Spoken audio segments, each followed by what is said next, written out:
Okay. Welcome everyone to the Lawyers Committee and the Truth Action Project program. Today's program is called Recognizing and Pushing Back the Post 9/11 Police State. I'm going to introduce for a second Mike Santangelo. Mike has a master's degree and in mental health counseling, and he's been experiencing with working in social services for 15 years. He's a coordinator of New York chapter of the 9/11 Truth Action Project. And that's the project that technically is behind the scenes, allowing us to do this Zoom program. So Mike has he's going to lead us into a moment of silence. Mike, you have the floor. Thanks, David. So yeah, as we acknowledge the 19th anniversary of the terrible events of 9/11, I want to just take a brief moment and acknowledge all the people who have died. That includes those killed the day of 9/11. It includes people who have died from breathing in the dust at Ground Zero. It includes people killed in the anthrax attacks. And it includes all those killed in the wars of 9/11, both Americans and non-Americans.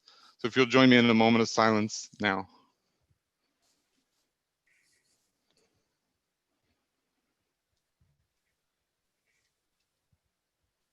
Thank you, David. Thanks, Mike. This program is being recorded and live streamed right now. We have an important announcement to make the Lawyers Committee, and we appreciate you being here. As you know, we've done a number of things in New York City, a grand jury petition and a lawsuit to get a grand jury going, because we found through examining evidence in association with architects and engineers that the evidence shows that it was buildings were brought down by controlled demolition, that there were bombs and explosives in the buildings. And the government story is that office fires are office fires caused by jet fuel. We've also have a lawsuit in Washington, D.C., and that has to do with the 9/11 Review Commission, and that's against the FBI. I want to put us in an energy that we should be familiar with, because we all have something in common with these gentlemen. I'm going to give a quote from: "Whoever would overthrow liberty of a nation must begin by subduing the freeness of speech." So we might see that in reference to what's happening since 9/11, with the censorship of YouTube and through Facebook, etc. And that was said by Benjamin Franklin. The liberties of people never were, nor never will be, secure when the transactions of the rulers may be concealed from them. And the Lawyers Committee is dedicated to government transparency and accountability for the crimes of 9/11. That was said by Patrick Henry. And we, the people, are the rightful masters of both Congress and the courts, not to overthrow the Constitution, but to overthrow the men who pervert the Constitution. And that was said by President Abraham Lincoln. So I think we all have something in common with those amazing people. They're all great Americans. And we're all Americans too. We all care about the same things they care about. And that's what the Lawyers Committee is all about, caring about these special or sacred things, I guess, our Constitution, our Bill of Rights, and our freedom. Now, on September 18th, 2001, a week or so after the 9/11 attacks, there was another attack, and that was the anthrax attack. And there was letters that were sent out to New York City, Tom Brokaw, CBS, NBC, and ABC. 3 weeks later, there was letters sent out to the two U.S. senators, Patrick Leahy and Tom Daxel. And the differences between the type of anthrax, the first was a kind of a brown crude anthrax. The next anthrax was a very sophisticated, both anthrax could kill you, but it was a kind of anthrax nobody had seen ever before. On one spore, 1 gram was a trillion spores. If you can think that, a trillion spores of anthrax on 1 gram. Envelope could take up to 2 grams. These envelopes didn't have 2 grams in them, but they could. There was another, probably a third mailing, and that went down to Florida, where Mr. Stevens, who worked for AMI, it's American Media, the National Enquirer and Sun, unfortunately, he was exposed to it. He died. The first time anybody knew about that, October 5th of 2001. The suspects, when the FBI got involved, of course, the papers and the administration at that time, the Bush administration, were beating the drums for war. First, it was Al-Qaeda. Of course, Al-Qaeda did it. They were responsible for the anthrax attack. But then it was Al-Qaeda, and they needed a state sponsor, so it was Iraq that was then involved, and Iraq was supposed to be involved. This led up until about December. Then they realized that this anthrax didn't have bentonite in. Bentonite's a clay substance that is used in Iraqi anthrax. And lo and behold, what it had was a strain of Ames strain anthrax, which is a strain that it's used in American intelligence. And it was also loaded with silicon, which makes it purified and aerosolized and dispersible. In other words, it makes it a super killer. So the FBI, well, all of a sudden they had to change course because it looked like it was a domestic terrorist. And they shook down 2 guys in Chester, Pennsylvania. They lost their jobs. They were not the suspects. Then they went after a doctor in New York who had a good practice and a good marriage, and it cost him his marriage. He was not the suspect. Then they went after a fellow that had worked with the USEMRID, the United States Army Medical Research Institute of Infectious Diseases, or Fort Detrick, down in Maryland, and he had worked for another agency called Battelle, and they squeezed him. He had a drinking problem, and he died.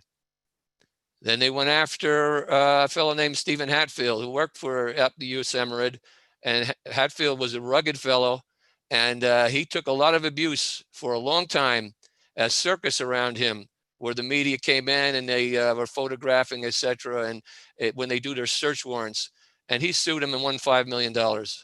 And then they picked on Bruce Ivins, and Ivins worked a long time at USEMRID. He was a scientist there, and he was beloved there by his co-workers.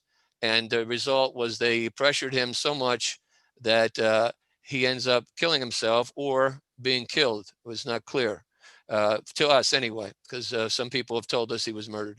Anyway, case closed, grand jury investigation over, and that was the bottom line for the FBI. Problem was the evidence that we've seen, and some others have seen too, some similar, but we've taken even a step further.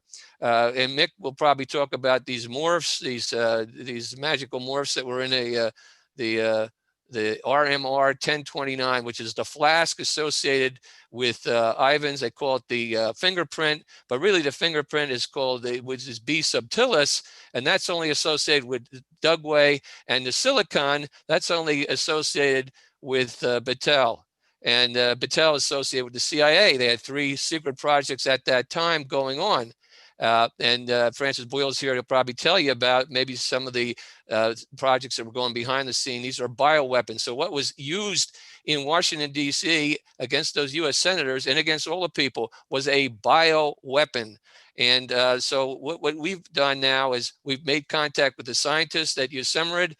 We have 3 colonels that we've been working with, and another doctor there, 4 doctors down there. With declarations are on our website. Go to lcfor911.org, and you can read their declarations. There's 48 exhibits. One of them is an exhibit having to do with Richard Lambert. He interviewed with us. He came before our committee. Richard Lambert was the head of Amerithrex, the FBI, in charge of the investigation. He left the investigation after 4 years, totally disgusted with the way he was obstructed. So that's a pretty good witness. And he had 2,000 pages when he left that he gave to the FBI. 16 showed that Bruce Ivins was an innocent fellow. And we want that information. So again, because of time shortage and because we have such great speakers, I'm going to cut it out here now, but here's what we're doing. Here's what the Lawyers Committee is saying thus far, based on the evidence. Bruce Ivins was innocent. History has it now that he's the anthrax killer. He's an innocent man. His life was ended, pressured, either was killed or he killed himself, unfortunately, and his life has been destroyed. The FBI was complicit. They obstructed, they corrupted. They did a very bad investigation. The most likely suspects, Dugway and Patel, they didn't investigate, right? And or the CIA have been going up the ladder or beyond. And the last proposition here we are doing is that later this week, we would have done it already, but we're crossing our T's and dotting our I's. We're going to be filing a petition to Congress to get an investigation going. In 2001, or back then, Congressman Holt and Congressman Nadler tried to do that, and they would have been successful probably if the Obama administration would have went along with them. That was stopped. We want a National Commission 9/11 investigation and or a independent counsel. And in addition, we're going to file a grand jury petition in October. So we're filing a petition with Congress to get involved. We're going to file a grand jury petition with the U.S. Attorney in Washington to get involved. And we're going to ask the U.S. Attorney or the Congress or whoever we have to ask to get a special counsel in here, because the government, unfortunately, doesn't seem to be able to investigate itself. So again, thanks for being here. I think I might overstep myself by a minute. I'm going to bring on Mick Harrison, our litigation director for the Lawyers Committee. Mick is an excellent attorney. He is totally involved with the Anthrax Committee. He's a key person. And Mick, take it away. Thank you. Thank you, Dave.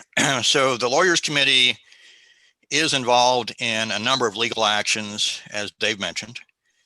And one of those is a grand jury petition in New York regarding the demolition evidence for the Trade Center. The next up action of the Lawyers Committee is the petition to Congress that Dave mentioned on the anthrax attacks. And I want to tell you more about that.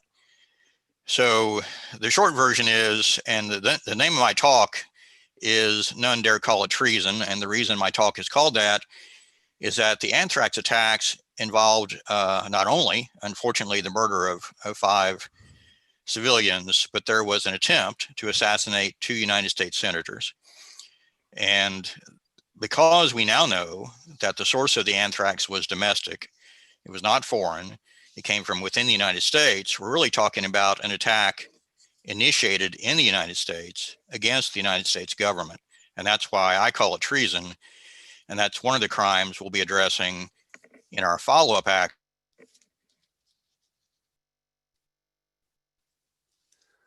Oh.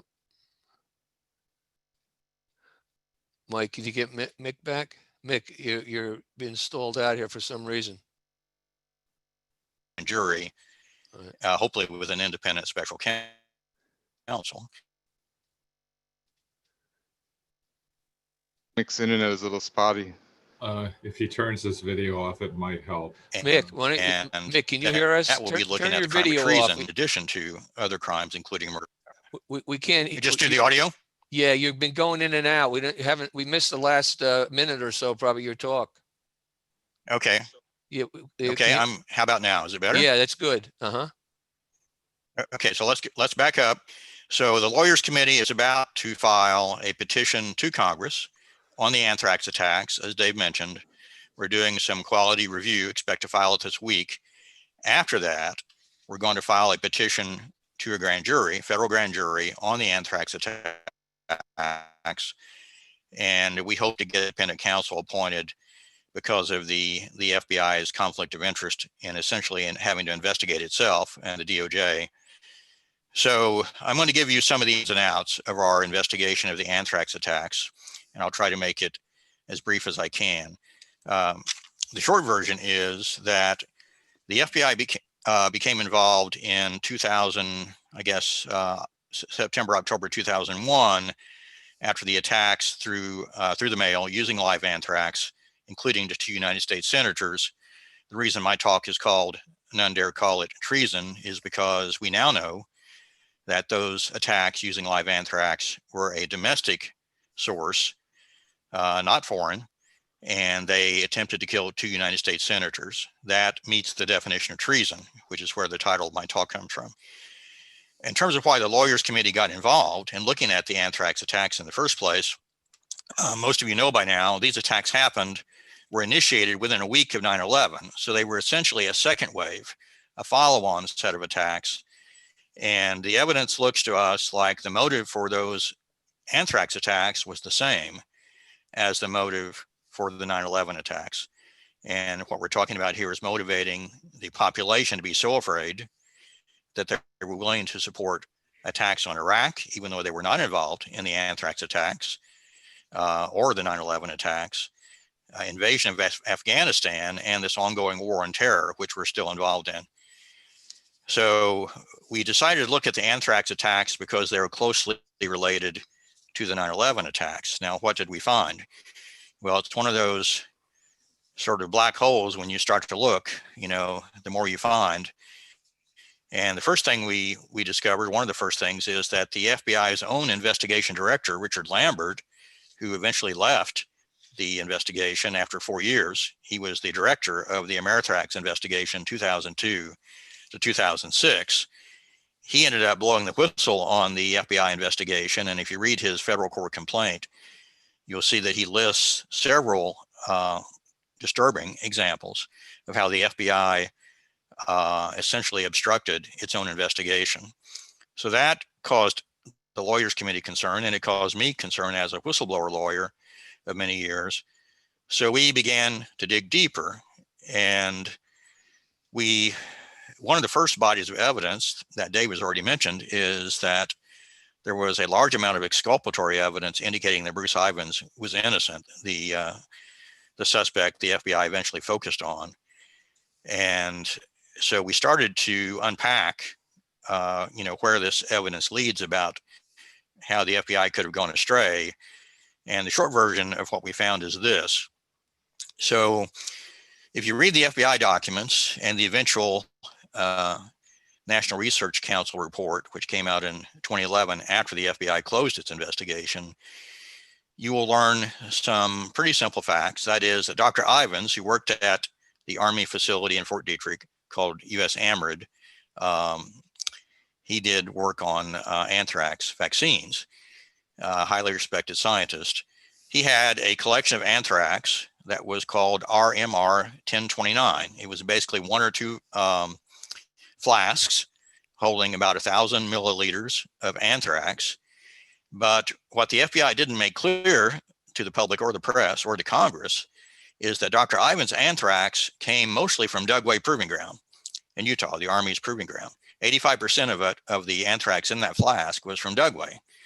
Ivins added about 15% from his own stock, which we call RMR 1030. He calls it RMR 1030 because, interestingly, he had to reject some of the Dugway anthrax that was shipped to him because it was too contaminated with B. subtilis, a simulant often used by the military and used frequently by Dugway. So 1029, which is what the FBI says was their primary evidence implicating Dr. Ivins, actually was a collection of anthrax mostly from Dugway.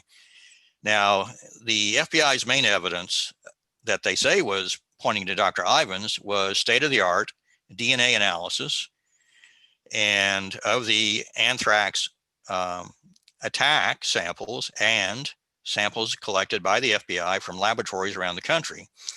And what the FBI told the public and Congress was that their state-of-the-art DNA analysis created a fingerprint that could associate the attack anthrax with the source of the attack anthrax because of these special mutants, these special DNA variants, which we call morphs, that were found in the attack anthrax.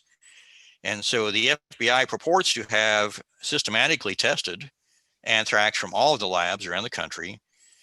And they say that the only supply of anthrax they found containing the fingerprint morphs was Dr. Ivins' flask 1029.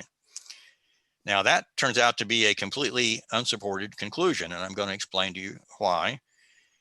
So what I just told you was Dr. Ivins' 1029 anthrax came from two sources, Ivins' 1030 supply and Dugway. Now, what the FBI didn't make a point of explaining to everyone was that RMR 1030, Dr. Ivins' private stock of anthrax, if you will, was tested. It did not have the fingerprint morphs that the FBI relied on to point to the source of the attack anthrax. Now, what does that mean? If the 1029 flask of Dr. Ivans had only 2 ingredients, one of which was Dr. Ivans 1030, and it didn't have the fingerprint morphs, then the fingerprint morphs in 1029, which the FBI confirmed, had to come from Dugway. So the morphs came from Dugway. They didn't come from Dr. Ivans' production of anthrax. But the FBI ruled out Dugway, and they ruled out another military contractor lab, Battelle in Ohio, even though both had the same anthrax, and they actually had it from flask 1029 in addition to their own. So how did the FBI get to the point of ruling out Dugway and Battelle as suspects and pointing to Dr. Ivans when it was clear that their fingerprint didn't come from Dr. Ivans but came from Dugway? And the short answer was they did it disingenuously. Now, if you look through the FBI's documents, you will see something interesting in their report. It's document 40 of the Amerithrax documents posted by the FBI on its lab. And this document is a search by the FBI of Dugway. And it shows that they obtained samples of the production runs by Dugway of the anthrax. And this is the anthrax that went into Ivans flask 1029. The interesting thing about this document is it says that the samples given to the FBI by Dugway were all dead. None of them were viable samples of anthrax. They'd been apparently irradiated. Now, should that matter? And I'm about to give you my own conclusions here. This is part of what my colleagues at the Lawyers Committee are now doing the quality review on, which we expect to finish so we can file next week. So what I'm about to tell you is opinions of Attorney Mick Harrison, not yet the opinions of the Lawyers Committee. So what all this means to me is, because I didn't realize this until I read the NRC report carefully, and you have to read it carefully. They explain that the FBI adopted a protocol for their fingerprint morphs DNA testing, which requires, in order to even get tested, that a sample of spores first be recultured at the lab before they submit it to the FBI, which means it has to be alive and be able to grow, even to get submitted to the FBI. And then when it gets to the FBI, they have to culture it again. So it has to be able to be alive and grow again. Well, the FBI's collected samples from Dugway wouldn't satisfy that protocol, which means to me, the Dugway samples never got tested very conveniently. Now, they could have been tested because dead biological material still contains DNA. So this was a very convenient way for the FBI to point the finger at Ivans and avoid pointing the finger to military sources like Dugway or Battelle. And it had no basis in science. The NRC criticized the FBI for adopting this protocol and basically said, you know, they could have and should have tested the samples that were not viable. They shouldn't have eliminated those samples simply because they were not viable, because they can be tested by the DNA methodology. So where does that leave us? It means there was no fingerprint pointing to Ivans. The list of suspects should have been broadened, not narrowed. It should have included 100 or more people at Dugway, a large number of people at Battelle. And there also, by the way, were probably at least 100 people at US Ambrid, the Fort Detrick facility where Ivans worked, who had access to Ivans' flask in addition to Ivans. The FBI wants you to believe that Dr. Ivans controlled that flask and no one could access it without his okay. That's false.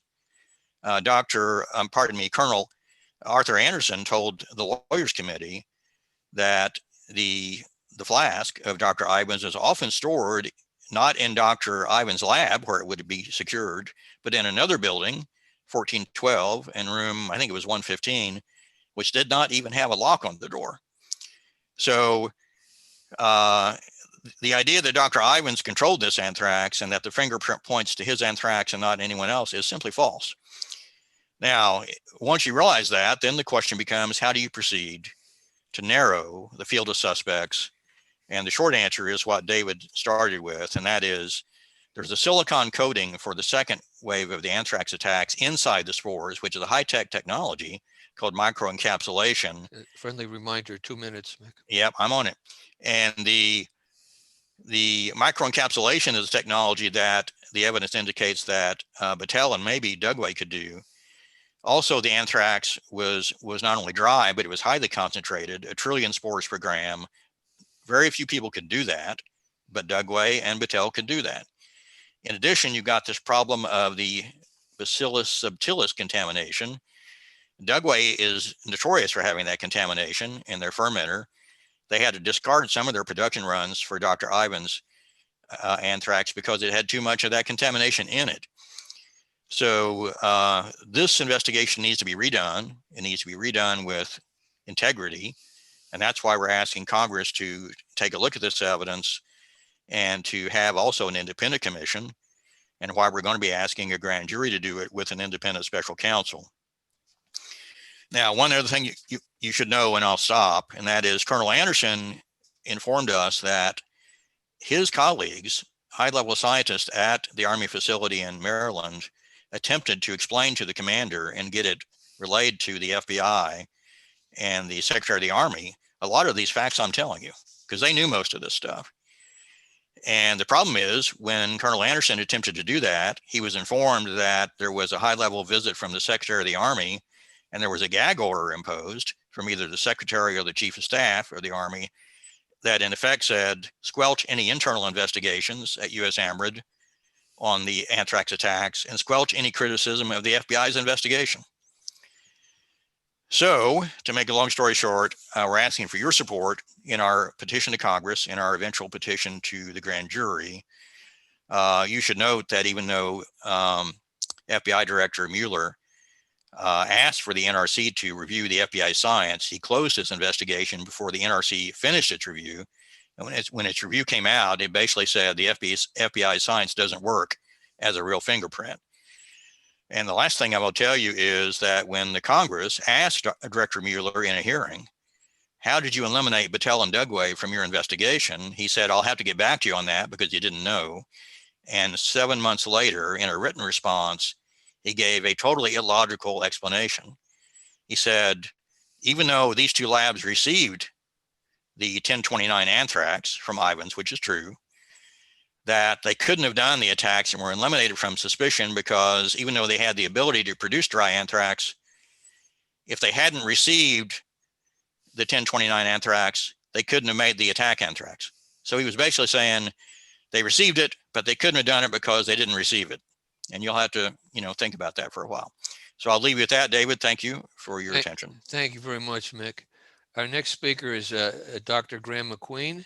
And Graeme is a retired professor of religious studies at McMaster University, Ontario, where he taught from 1974 to 2003. He was also the founder and director of the Center for Peace Studies at McMaster and was active in several war zones. He has served as a co-editor of the Journal of 9/11 Studies, an organizer at the Toronto hearings on 9/11, and a member of the 9/11 Consensus panel. Graeme will speak on attacking Congress with weapons of mass destruction, a decisive moment in the fraudulent war on terror. Thanks, Graeme. Thank you, Dave. Can everyone hear me? Good. Okay, and the time is now, sorry, I'm just trying to figure out how long. Right. It's 3:38. You have, I think 15 minutes to 3:53. Got it sorted. Thank you very much. Sure. Well, everybody, thank you for allowing me to be here. I'm honored to speak with all these wonderful people. I was also honored to serve on the Anthrax Investigation Subcommittee of the Lawyers Committee on 9/11 Inquiry. I had in 2014 published a little book on the anthrax attacks, which is called The 2001 Anthrax Deception. And I guess that's why I was asked to join the subcommittee. But I've been happy, very happy to see that the committee is able to go beyond much of what I found. There are many documents uncovered and affidavits acquired and so on that I did not have. And so I'm delighted to be part of this important work. I follow that with a disclaimer. I'm speaking for myself here, not for the Lawyers Committee. I've been at this work for decades, and I have been working away in my workshop, so to speak, on the global war on terror and its rotten foundations. And today I want to look at, I want to take a step back, even though I'm interested in the details of the anthrax attacks. I want to take a step back in order to say something that will directly be relevant to our general theme today of pushing back this dangerously imminent police state. We know there are lots of pressures on elected legislatures, and it's something we all have to worry about, but there's one that's particularly crude, particularly gross, and that is the physical intimidation of legislatures, not just in the United States, but in various parts of the world. Indeed, I'm not from the United States, I'm a Canadian, and I'm going to start off the 2 cases from Canada, after which I will mention 2 cases from the US. I want to take these 4 cases because I want to argue there's a pattern here. It's a very dangerous pattern. We got to understand it. We got to recognize it. I believe that these legislatures in the world not only can't protect us, they cannot even protect themselves. And that's a theme. Okay, so I'll begin with the Canadian cases. We had 2 successive cases of intimidation of legislatures. In 2013, the first, 2014, the second. I want to read you a brief quotation relevant to this matter. This will start me off. At 2:30 p.m., to cries of "Police!" my assistant opens the office's main door. He comes face to face with soldiers aiming their machine guns at him and ordering him to put his hands in the air. One by one, our doors are opened and the soldiers point their guns at my assistants, who exit their offices, hands in the air, as if they were criminals. The door we go through is destroyed. Glass has exploded all over the floor. The door across the hallway has also been knocked in. Glass litters the hallway. I sit near the open window. I'm breathing, but stunned. Parliament is in the hands of the armed forces. So that's not a script from a movie. That's the words of Canadian Senator Céline Hervieux-Payette, referring to events of October 22nd, 2014 in Canada, the second and larger of these cases of intimidation of legislatures. Briefly then, the first one, 2014, involved 2 so-called homegrown terrorists who had self-converted to Islam and happened to be impoverished drug addicts. The RCMP, our federal police, found it useful to get hold of these people and turn them, via undercover officers, into serious terrorists. It was a long and difficult task because these poor people really were not the stuff of terrorism. But they did it, and they spent a lot of money on it, and the entire operation from beginning to end was an RCMP production. They even produced a little pathetic martyrdom video and supplied the scary black flag with Arabic writing behind it. That was all done by the RCMP. This all came out in the court case when the police brought charges against these 2 individuals, hoping to put them away for a couple of decades for terrorism. You know about these cases. The FBI does them all the time, and generally they are put away. But this time there was an honest judge who caught the case, Justice Catherine Bruce. She was appalled at the obvious entrapment of these individuals and threw the case out, technically put a stay on proceedings. And this was a black eye for the RCMP. The next year, 2014, I would speculate that the lesson had been learned.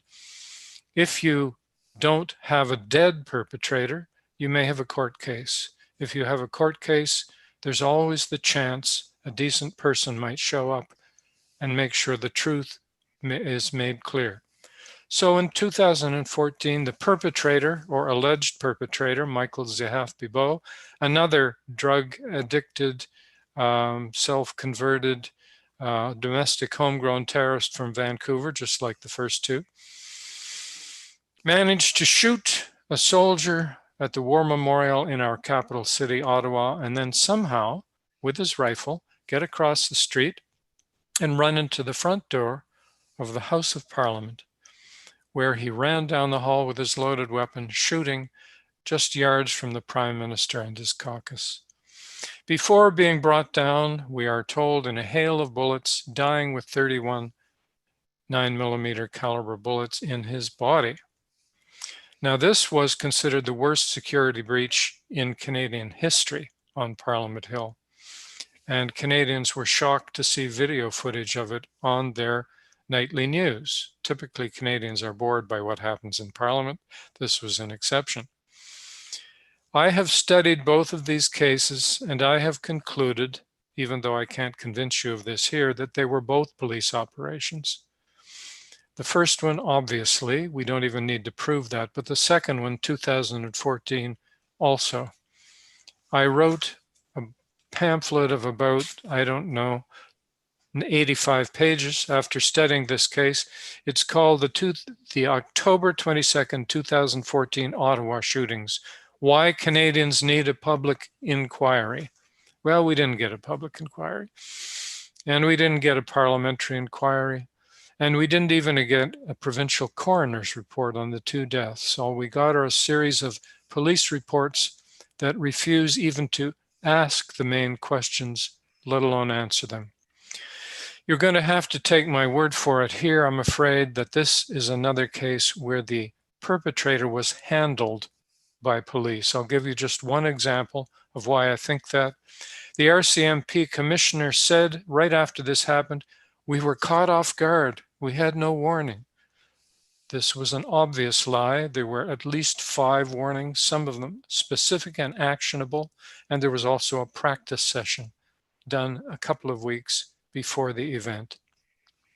Well, what these were useful for me in doing is waking up. I woke up to a pattern, namely police inspired and handled cases of putting the most brutal pressure on legislatures, physically intimidating. This is who we are. This is what we can do to you whenever we want. That's the message.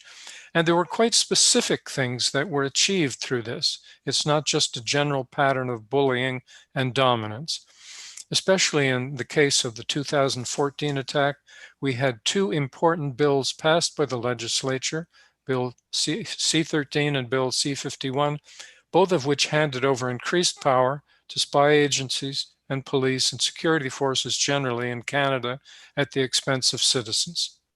Now, having seen this pattern, I then looked anew at what I had already been studying, the 9/11 attacks and the anthrax attacks, and I hope you will come with me now to the United States as we have another look at those attacks from this perspective. On 9/11, says Tom Daschle, Senate Majority Leader, he was watching TV at 10:30 in the morning in the Capitol building, watching the attacks unfold, when a security officer ran into the room and said, "Senator, we have to evacuate the entire building. We're told a plane is headed our way." And so all members of everyone in the Capitol building evacuated helter-skelter with no plan, according to Daschle. He says it was total chaos. Off they went into the 4 directions. Intimidated? Yes, intimidated. They timidly gathered later in the day on the steps of the Capitol building to hug each other, sing "God Bless America," and give a series of little brave speeches about how we will not be intimidated. But they were intimidated. And the results of this, just as in the Canadian case, are very clear. 3 days later, September 14th, they passed a bill authorizing the use of force against whatever country the president, whatever party the president decided had been responsible for the 9/11 attacks. This was handing over a lot of power, not just to invade and destroy countries, but also to give the president powers as commander-in-chief, which he didn't have previously, and it marks a new era in the war on terror.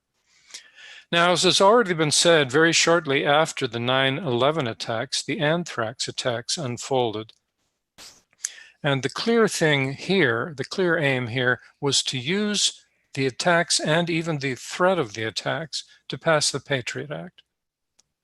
Ashcroft introduced the Patriot Act very shortly after 9/11 and essentially said we want it passed right away, within a few days. But there were people who resisted that, who slowed it down. And eventually, Ashcroft, if you look at his speeches of the time, he keeps haranguing the Democrats for slowing this down. Every day that goes by without the passage of this bill makes us closer to another terrorist attack. Finally, on September 30th, it all comes out. The New York Times on its front page says, experts say US may be vulnerable to a germ attack. How interesting, because the anthrax had not been diagnosed in anybody at that point. They weren't diagnosed until 3 days later, October 3rd.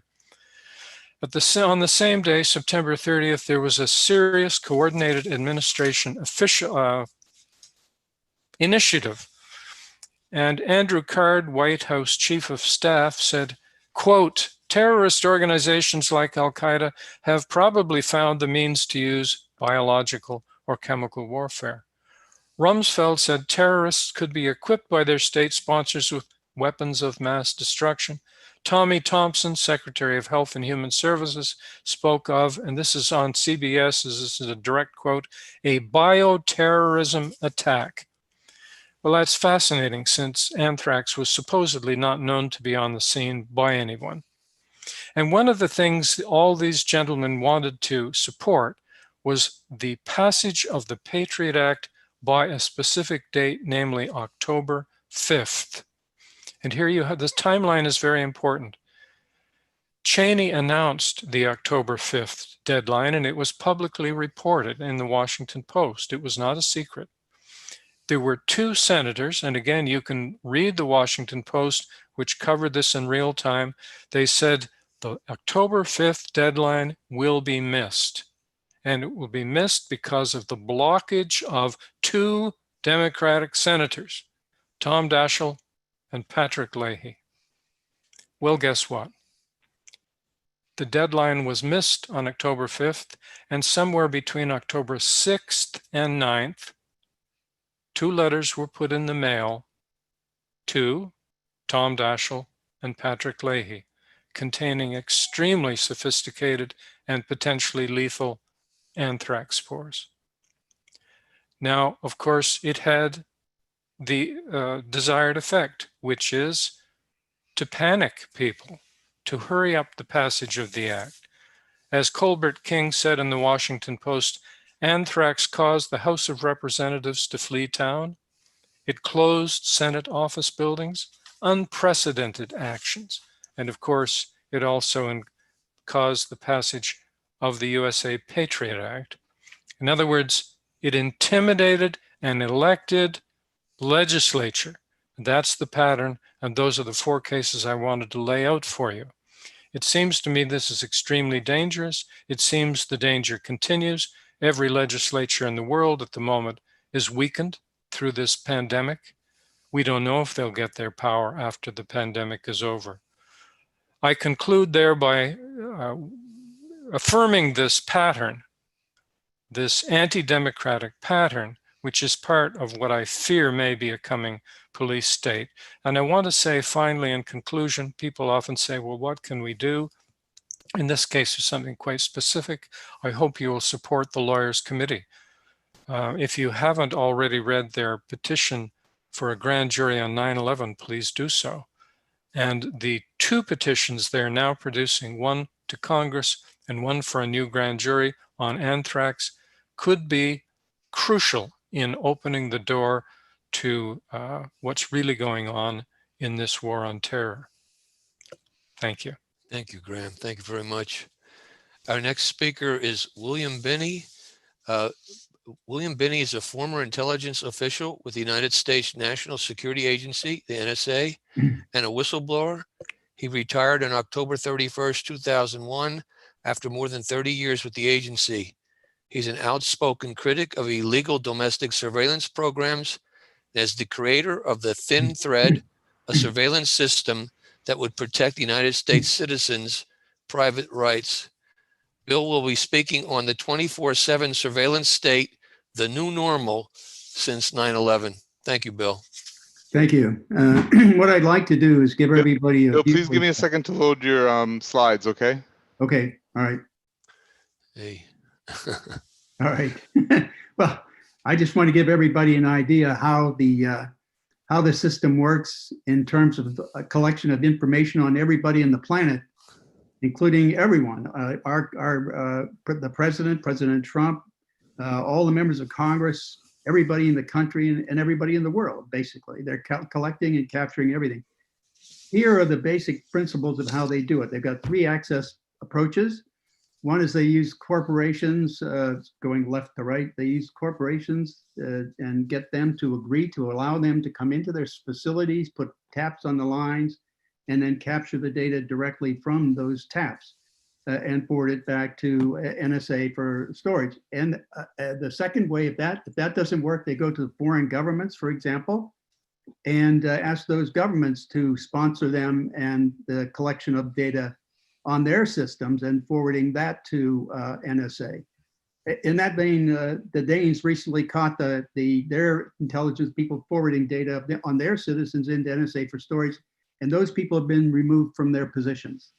The Germans have also found that out. It's just one of the ways of getting data. And if the foreign governments do not agree, they just unilaterally tap the lines. They'll dig a tunnel, do it underwater, whatever it takes to do it. They'll capture that line, tap it, and take the data off of it. Next slide, please. This is the one in terms of that's been, these slides, by the way, came from Edward Snowden's disclosures. The Fairview program is AT&T, and these are the tap points for the AT&T fiber optic network inside the United States. Now, if they claim this is after foreign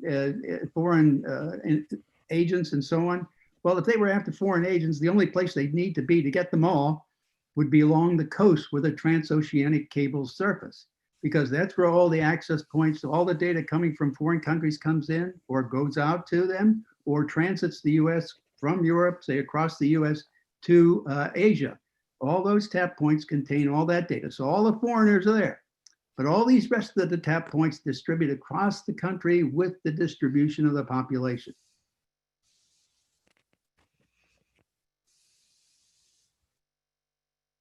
And by the compromise by Mark Klein of the AT&T facility in San Francisco, they're using the NARIS devices to capture this information. Now, the NARIS Insight device will capture an entire 10 gigabit line, all the content, metadata, everything, and forward it for storage into NSA storage facilities at Utah, the massive one at Utah, or one in San Antonio, or over at Fort Meade, or various others around the country.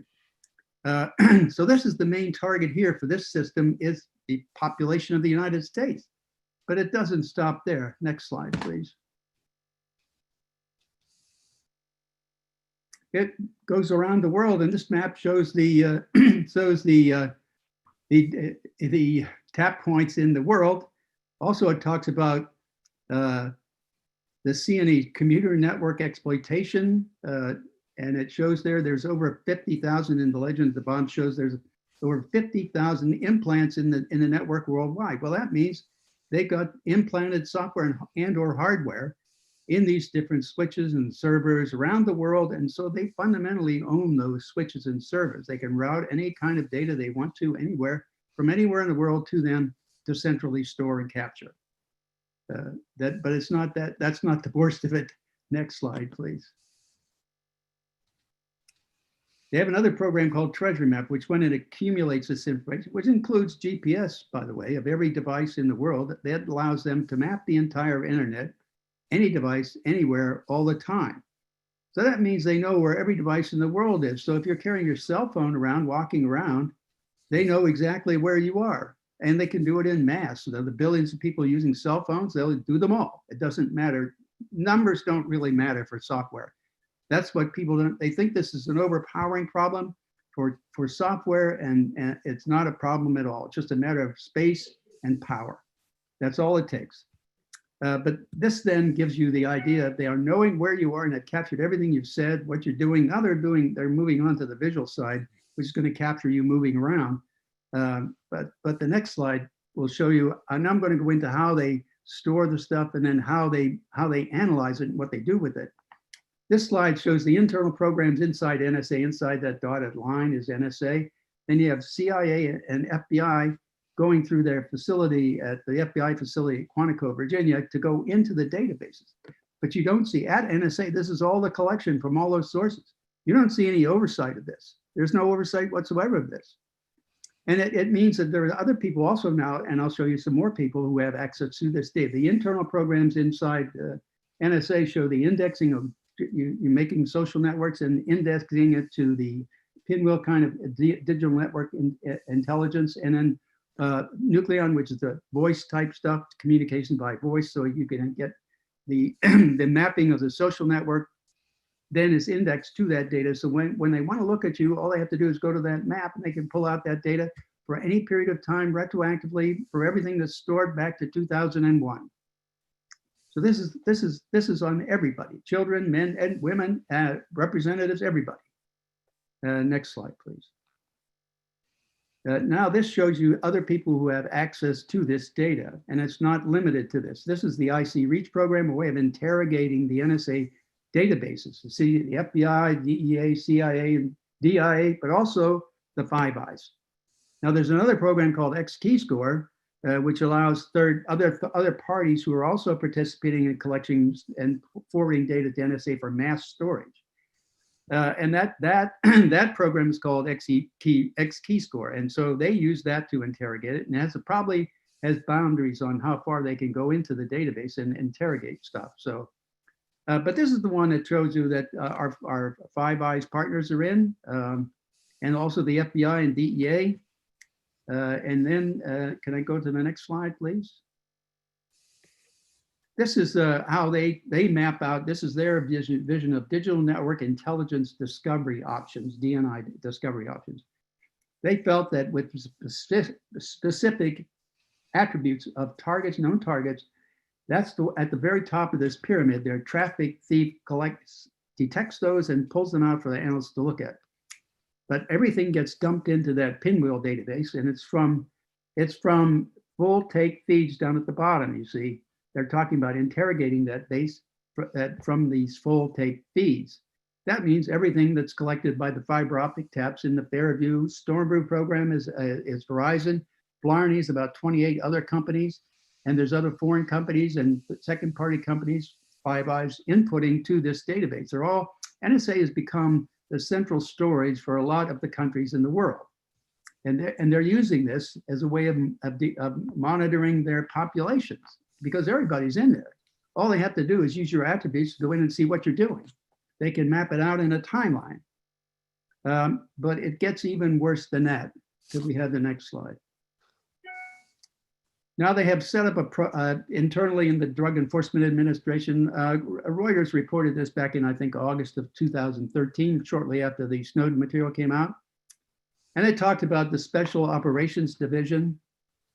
This is a division of the Drug Enforcement Administration that's job is to look into NSA data to find crimes. This includes people like the IRS and representatives from all the major agencies, CIA, NSA, FBI, and state and others, you know, and they're looking for all kinds of crime. And they're looking through all this data that's been acquired without a warrant. None of this is based on a warrant. Okay, and it says in there, once you get this data, you can't tell, you can't put it in any reports or files, affidavits. You can't tell the attorneys if you take people to court and arrest them and take them to court. You can't tell the court. You can't even tell the judge. You can't tell any state or local officials or any of the task force involved in the arrest. All you do is tell them to go here and arrest this guy. That's from the content that they're analyzing.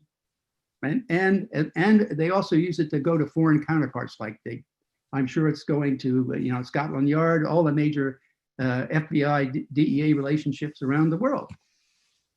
Should I have the next slide, please? Now, after they do this, arresting people, they can't take that data into court because it wasn't required with a warrant. So they do what's called a parallel construction. These are the rules for parallel construction. You simply use standard policing techniques through interviews, research, and accumulate the evidence that they could substitute for the NSA data in a court of law, claiming that that was the basis for their arrest. So in other words, they're claiming a falsehood is the basis for their arresting people. And they're denying those people the right to challenge the discovery of information that was used to arrest them, because this is a farce. This is a lie. This is perjury in court of law. This is fabrication of evidence. And it goes through and it says, you know, do this and you know, make sure the MLAT offices, the attaches, their request, they do the same thing. So that everybody's hiding this major data acquisition process that is really the power behind all the criminal activity, or most of the criminal activity of our government and governments around the world. Now, you know, this is how we as a country have subverted our republic and have metastasized this process around all the democracies of the world. We're destroying democracy everywhere.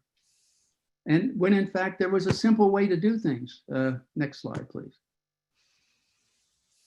What we had devised and we're putting together in the Thin Thread program internally in NSA in the 1990s, that we were putting a program together that would filter out information from the web based on some simple principles like association in a social network, like phone calls, emails, financial transactions, whatever kind of transactions were occurring. Once you had a relationship, you could build these social networks, right?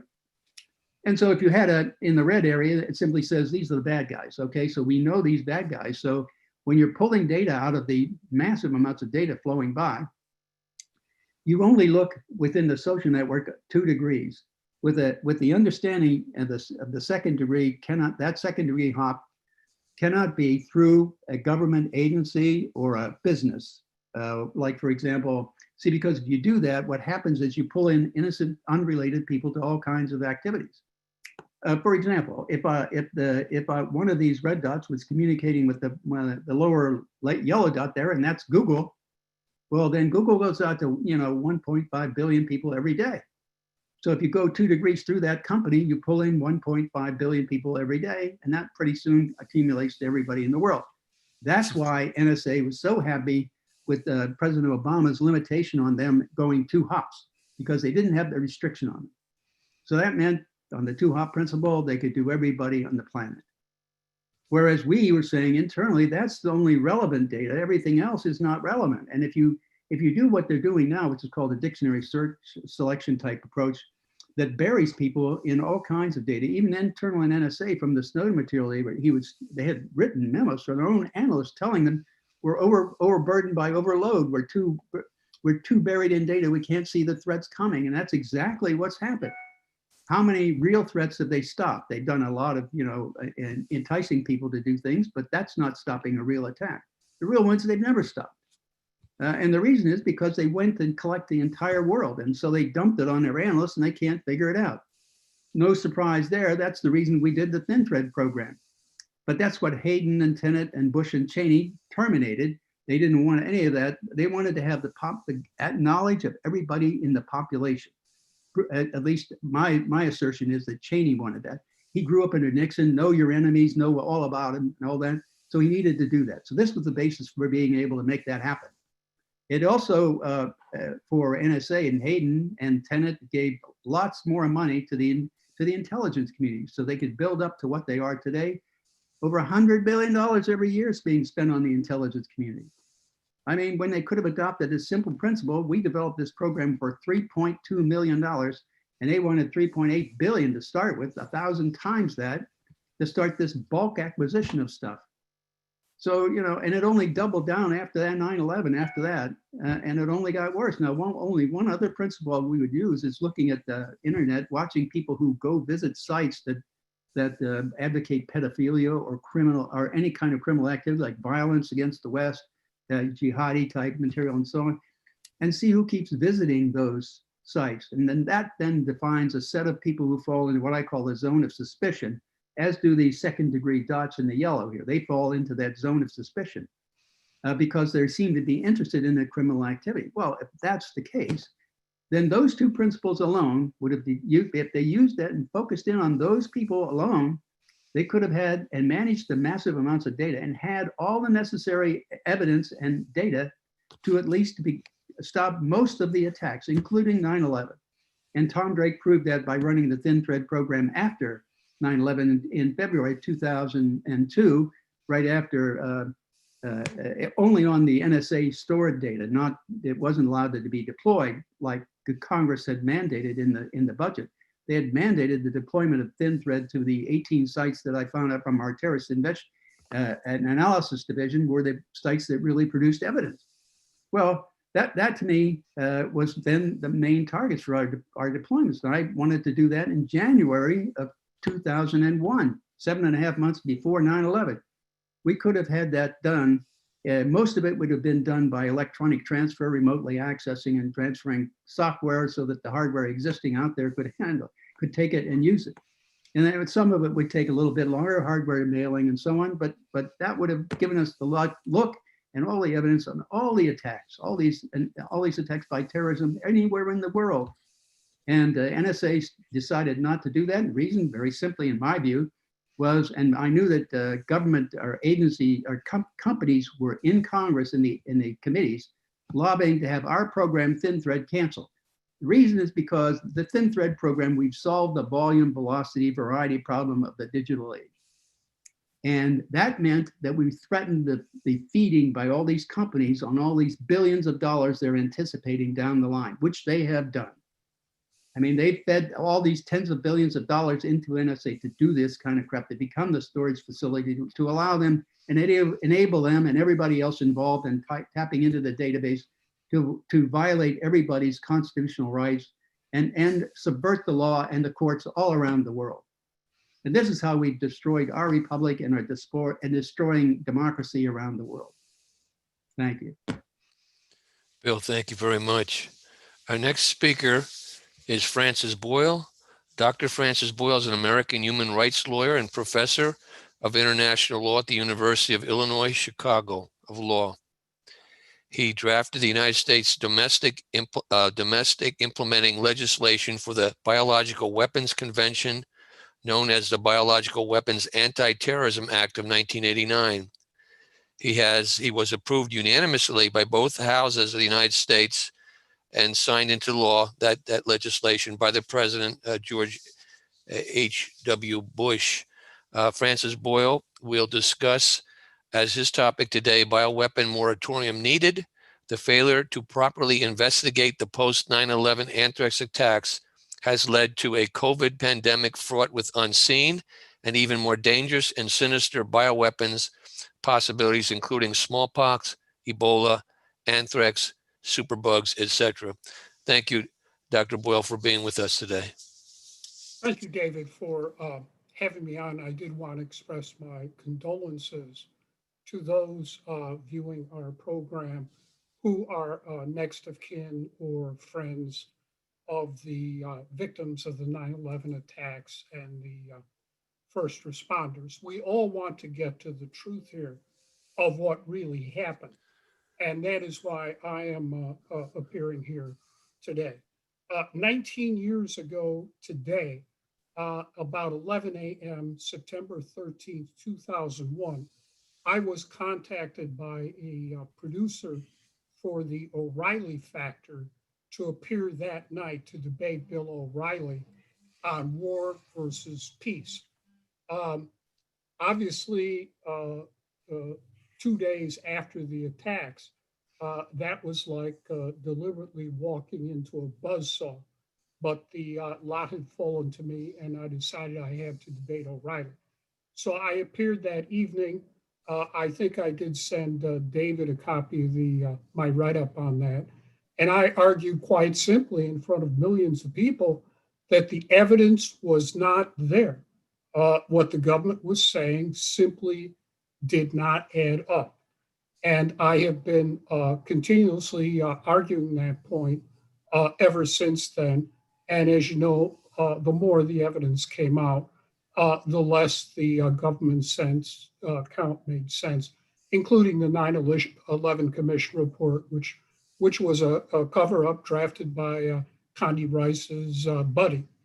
I continue to argue this point in every interview I gave until the anthrax attacks. As David correctly pointed out, I had called for and drafted the U.S. domestic implementing legislation for the Biological Weapons Convention, known as the Biological Weapons Anti-Terrorism Act, that was passed unanimously by both houses of the United States Congress and signed into law by President George Bush Sr. and is still there on the books, providing life imprisonment for violators. And I followed all of this very closely. And finally, as was correctly pointed out by my friend Graeme, Senators Daschle and Leahy were holding up the passage of the USA Patriot Act. Well, as it later turned out, the Patriot Act had already been drafted over there in the Department of Injustice under Ashcroft by this Federalist Society lawyer, Viet Din. It was ready to go. He just pulled it off the shelf and put it out there. And all of a sudden, then Daschle and Leahy got hit with anthrax. And the New York Times printed the technology behind the letter to Daschle. It was super weapons grade anthrax, 100 spores per gram with a special coating that enabled it to float in the air. So I immediately realized that this could only have come out of a United States biological weapons program and laboratory, and probably wearing a moon suit with your own portable oxygen supply, because it was just too dangerous. So I immediately called up a high-level official in the FBI, Marion Spike Bowman, who was a top-level lawyer in their counterintelligence division. Bowman and I had both spoken at a conference on international terrorism at the University of Michigan Law School. I gave a speech on the Lockerbie bombing matter that I was heavily involved in. Bowman gave a speech on biological weapons. And afterwards, I had a nice talk with him. I explained my involvement in drafting the implementing legislation and following this matter intently since about 1984 or so, when the Council of Responsible Genetics asked me to get involved in the matter for them and handle it. So I still had Bowman's card right there in my office. I pulled it up. I immediately called Bowman.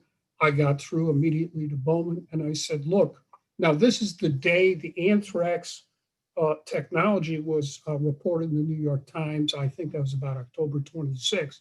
And by the way, I've written all this up in my book, Biowarfare and Terrorism, if you want to have a look at it, with footnotes.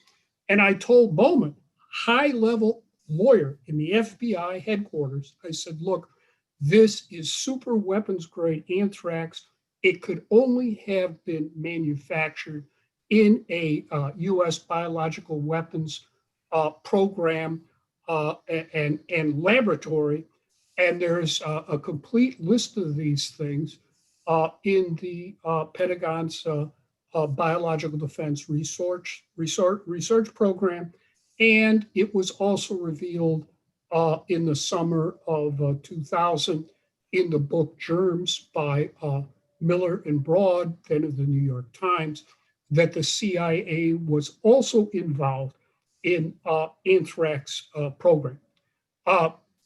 Bowman then told me, okay, he was going to forward my information on to the people handling the anthrax investigation. I said, fine, I hung up the phone. It then occurred to me that I had a complete list in the public record of all US government biological warfare programs, including anthrax, which I got back in those days. You could actually get these things. It was listed right there in the Biological Defense Research Program by the Pentagon in an appendix. The Council for Responsible Genetics asked me to do a critique for this, to respond to the US government. You can read that critique in my book. So I immediately called back Bowman and I said, look, I told you this could only have come out of a US biological warfare weapons program by the Pentagon. I have the complete list here for anthrax. And I went through the entire list right out of the Pentagon's own BDRP, which, by the way, that cover-up was written here at the University of Illinois. Our Computer Engineering Research Lab by the Department of Defense. So I said, you need that's your list. It's a very short little list. And we also know that the CIA is doing this. Obviously, you're going to have to go over there to the CIA with warrants and subpoenas and root out exactly what they were doing over there. But these are the people I'm sure who were behind, certainly the Daschle and Leahy technology, and probably behind the anthrax attacks themselves. So Bowman then said to me, well, we're working with Fort Detrick on this. And I said, well, with all due respect, Fort Detrick could be the problem here. You could have someone on the reservation who is now off the reservation. Bowman then said, okay, I'll send all this information on to the FBI people in charge of the investigation. This was the last week in October 2001, and I gave them the citation for the list on this matter. I had assumed that the FBI was handling this, and then what happened, as we know, this involved Ames strain anthrax. The FBI did send people out to the U.S. government lab at Ames, Iowa, where they had the collection of all the Ames anthrax. And the FBI told these people to destroy all of it. That was also reported in the New York Times. So at that point, I knew full well the FBI was involved in a cover-up here for either the Department of Defense or the CIA or both. This destruction of the Ames collection was obviously obstruction of justice, and it was a felony. And you could not believe anything at all. From that point in time on, the FBI was saying their total investigation was a joke and a fraud and obstruction of justice and a felony. And I won't go through it all here. Now, it also turns out that Marion Spike Bowman killed the requested FISA warrant into the Moussaoui computer up there asked for by the FBI field office in Minnesota. They requested a FISA warrant to get into Moussaoui's computer. And according to the David Ray Griffith book, it was Spike Bowman who personally killed that Moussaoui FISA warrant. The alleged grounds was that, well, it never would have passed the FISA requirement. Well, that's total baloney. As we know, the FISA court is a kangaroo court with a rubber stamp. They don't deny any warrants, certainly not with the evidence being presented up there in the FBI field office. They could have gotten that FISA warrant in August and access to Moussaoui's computer. Maybe the whole thing would have been exposed and stopped, and we never would have had 9/11. In any event, I pointed out in my book, I argued in 2005, it was my opinion that if we got to whoever was behind the anthrax attacks, that would lead to whoever was behind the 9/11 2001 attacks, because it seemed to me they were coordinated with each other. This, as I put in my book, was a 1-2 blow against the American Republic, against the American people, and against the American Constitution. And by the way, Mueller was the director of the FBI. He had just been appointed by Bush Jr. We know Bush Jr. had been briefed in August that a terrorist attack was coming, and he completely ignored it. We know Ashcroft was flying around in a private plane. Obviously, he had been warned. And Mueller, I had been up against before in the Lockerbie bombing matter. Mueller was the one who fixed the facts against Libya and had been lying to the American people ever since. I can assure you people over in Scotland do not believe for a minute that the two Libyans were behind that. Indeed, they sent a camera crew all the way over here to the United States to interview me on that point, and I explained it all to them. So yes, as Graeme MacQueen pointed out, all the facts indicate that this was super weapons grade anthrax. It came out of a U.S. biological warfare program, either and or both run by the Department of Defense and or the CIA. Indeed, later on, even the New York Times reported, I believe it was in December of 2001, that the CIA was involved in developing super weapons grade anthrax. And as Graeme and others of I have concluded involved in this matter, Battelle was involved and working on the anthrax. So, and the danger here is that anthrax lives for decades. So there is still a stockpile of super weapons grade anthrax out there that can be used again against the American people, against the American Congress, against the Constitution. My guess is that stockpile super weapons grade anthrax is still at Dugway today. Now, this then moves into the current COVID-19 pandemic. Right after I spoke with Bowman in the last week in October, telling him the anthrax came out of a U.S. biological warfare weapons program, I then went out to Harvard University, to the Harvard Divinity School, where I was chairing a workshop for the Council for Responsible Genetics against biological weapons. And on my way into the Harvard Divinity School, there was a camera crew from Fox News in Boston asking me my opinion about the anthrax attacks. I said, it's obvious this came out of a U.S. biological warfare program. They would be the only people with the capability to produce super weapons grade anthrax. Inside, I said the same thing at the Council for Responsible Genetics workshop. And my colleague on there, Professor John King, who heads founder of the Council for Responsible Genetics and heads the professor of biology there at MIT, heads their electron microscope problem, said the exact same thing.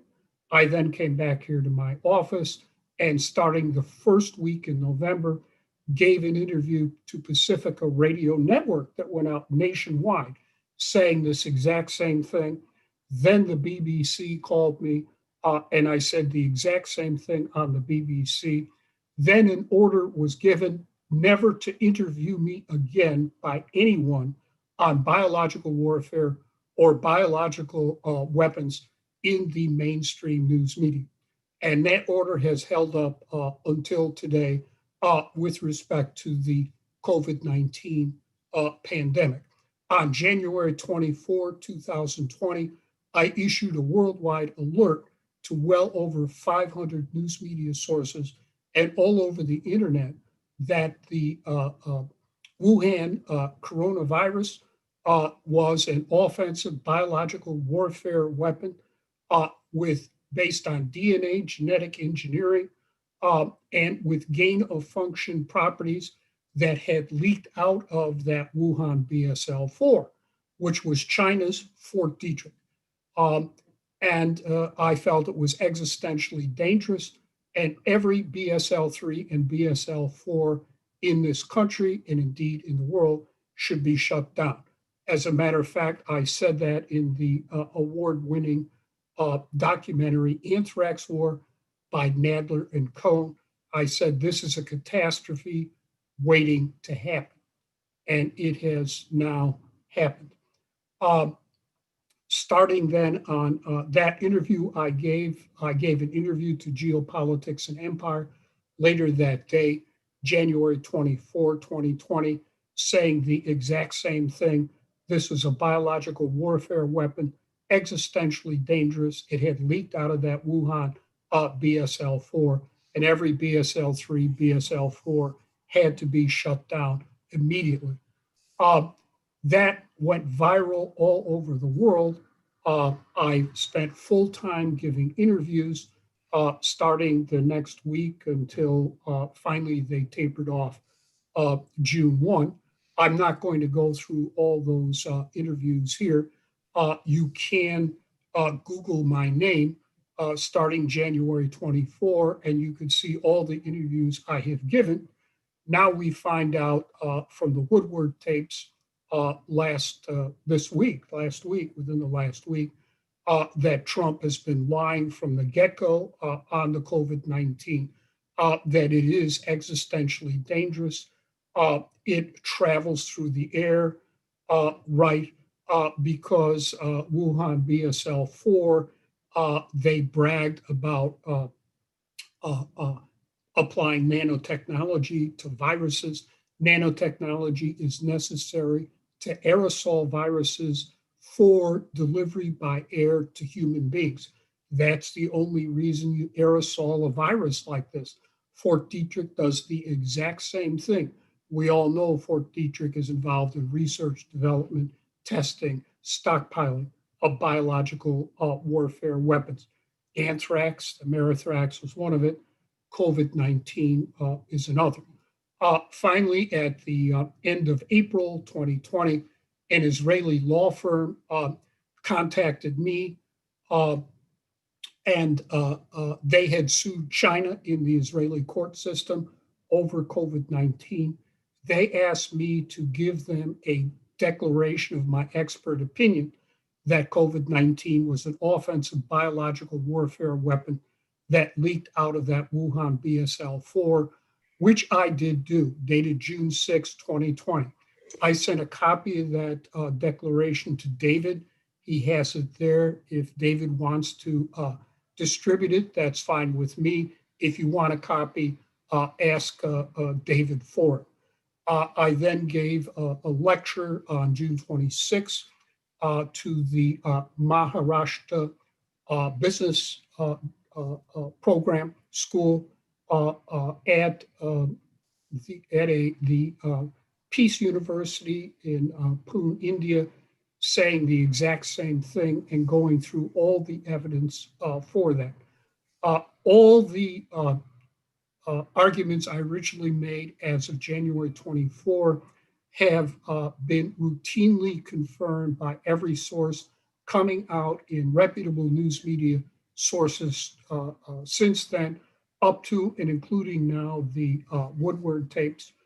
We've been lied to from the get-go by the Trump administration on COVID-19. We've been lied to by the CDC, acting under pressure from the Trump administration, by the National Institutes of Health, by NIAID under Fauci.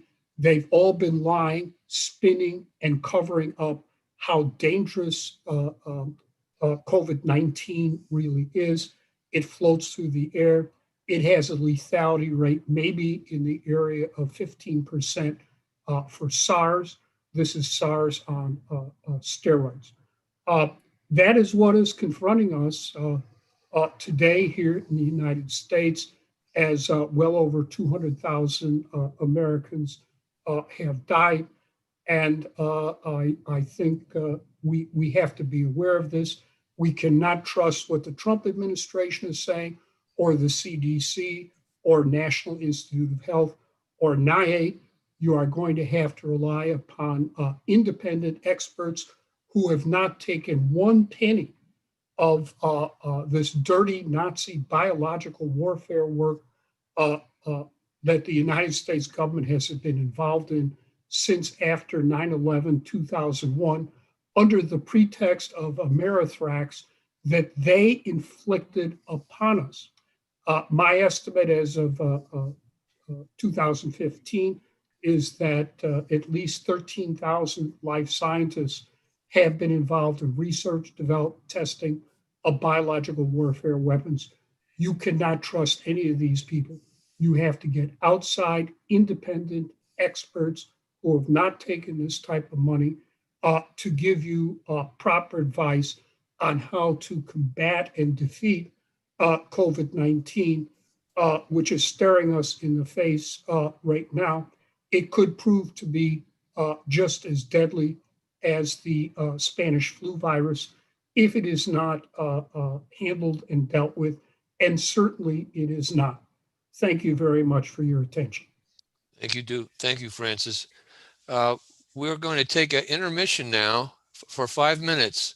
Stretch yourselves, and we'll be back, and Dr. Meryl Nass will continue our program. Thank you very much.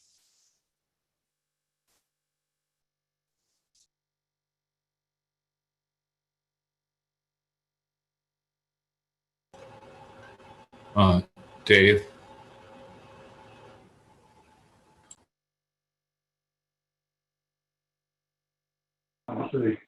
Okay, we're going to be starting up now.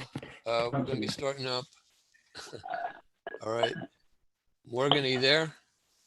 Okay, good. Yes. Very good. Okay, we're going to continue our program, and we have Dr. Meryl Nass, and she's going to speak about the anthrax letters and coronavirus. Avoid solving the crimes, but take advantage of the possibilities. Now, her background is she's a doctor, and she's an internal medicine physician who was the first person to have shown that an epidemic ascribed to natural causes was due to biological warfare. This involved the use of anthrax during the Rhodesian Civil War. She has testified to 7 congressional committees on anthrax, biodefense vaccines, Gulf War syndrome. She has written widely on the anthrax letters, Ebola and swine flu, and COVID-19 pandemics. Thank you, Meryl. Take it away. Okay, thank you. So, crisis or opportunity, the anthrax letters and the SARS-CoV-2 pandemic. There were a lot of similarities between these two events. Someone's making a lot of noise back there. If you would mute yourself. Someone, I don't know if you're cooking or what. Okay. Sorry, Meryl. Go ahead. Each was preceded with a scripted simulation. Each was supposed to have originated in countries that the US had already targeted. Industry made a huge amount of money on both of them. And a real investigation as to the provenance of either the anthrax letters and the SARS-2 virus has been prevented using a variety of techniques, including calls to authority, fake investigations, and shaming of conspiracy theorists. COVID has taken the surveillance to a higher level by adding contact tracing, snitching, and the requirement that some people download cell phone apps so that their movements can be tracked. COVID has also taken narrative control of the media to a new level. 2001 brought the global war on terror, which some say caused 37 million refugees and cost $6 trillion so far. But in 2020, the global war on terror seems to have come home to the United States and the rest of the world. Can you hear me okay? We can. Somebody else has to put themselves on mute. We hear a radio or something in the background. Thank you. Okay. Small businesses have been destroyed, education, medical care destroyed, policing attacked, tens of millions will probably become homeless. There's a word for this. It's called low intensity warfare. We're suffering from false news, bribed politicians, social chaos. Is there a color revolution going on in the United States? Where is this leading us, and who's in charge? For some, there is opportunity. One company that I'm famous for investigating is the anthrax vaccine manufacturer.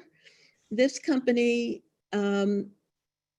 bought the anthrax vaccine plant from the state of Michigan for a very small sum and had the US government assume liability for the product and pay for all repairs and rebuilding of the plant.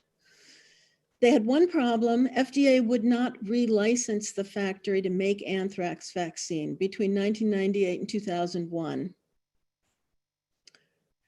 But they benefited when the anthrax letters started to arrive. Tommy Thompson insisted that the vaccine manufacturer would be opened, and FDA relicensed them in January of 2002.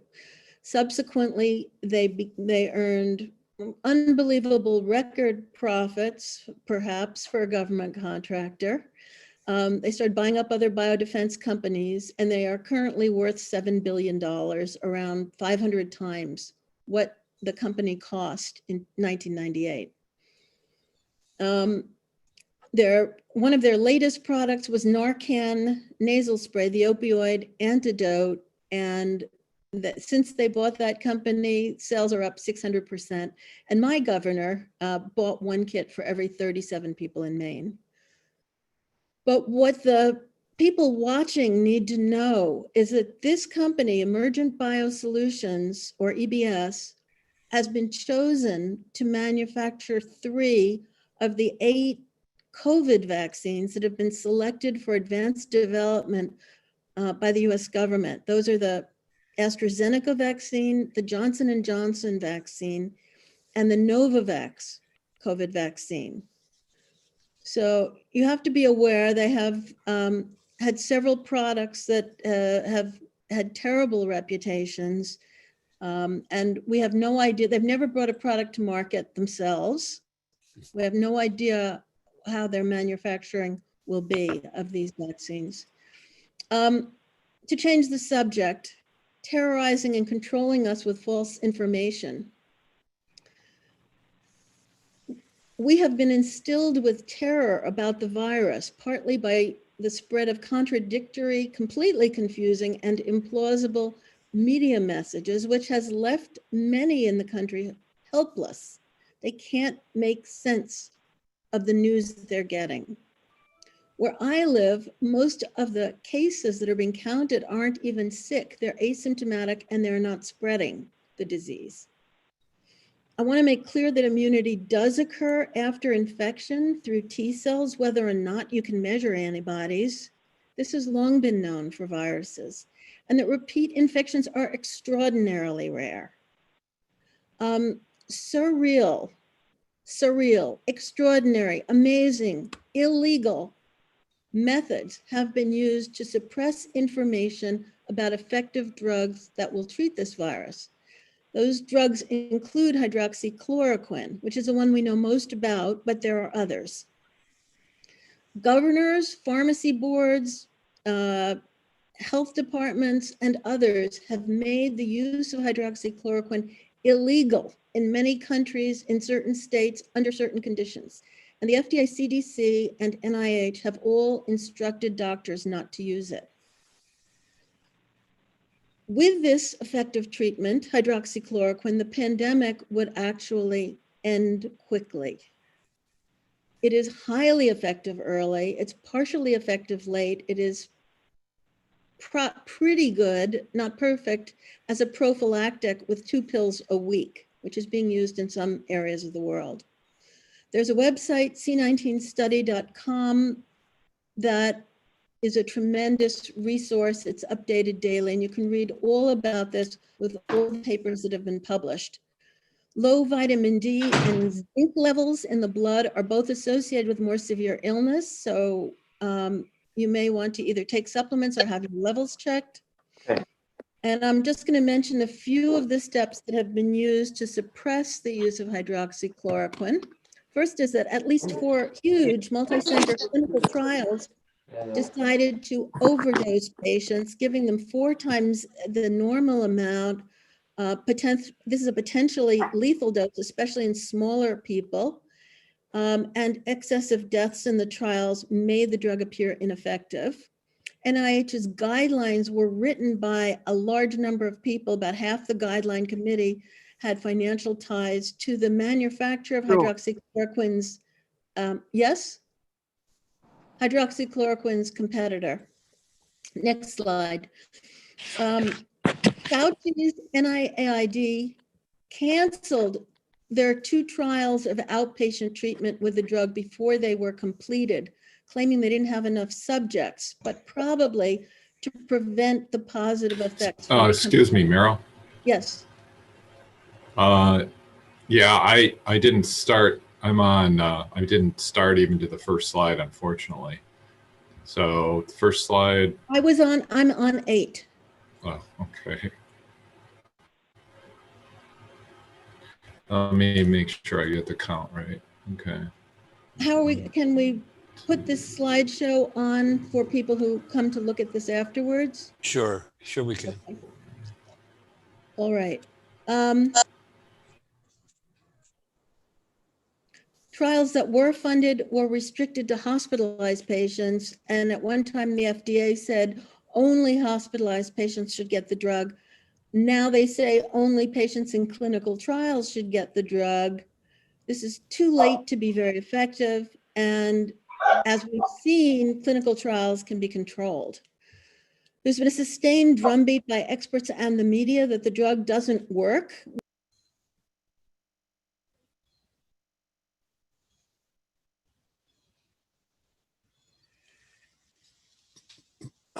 Merle's been muted. Who's muted, Merle? Hello? Okay, can you hear me? Can you hear me? Now we can, yeah. Okay. Thanks. There's been a drumbeat by experts in the media that the drug doesn't work, claiming that there's published clinical data to prove this. Yet, if you actually look at all the data, the reverse is true. Doctors who have proclaimed the benefits of the drug are banned, shadow banned, or expelled from social media platforms and from the mainstream media. This hydroxychloroquine is derived from chloroquine, which is derived from quinine, and quinine comes from the bark of a tree. Quinine is the active ingredient in tonic water. A gin and tonic will give you some prophylaxis against this disease. The tonic, the quinine, is effective, as is the chloroquine and hydroxychloroquine. You'd need to drink a lot of gin and tonics to get enough, unfortunately. Hydroxychloroquine costs $1 for a full course.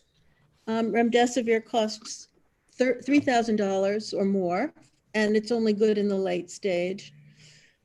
This is the web address for my blog, which is a living list, I keep adding to it, of 50 different ways the use of hydroxychloroquine has been suppressed.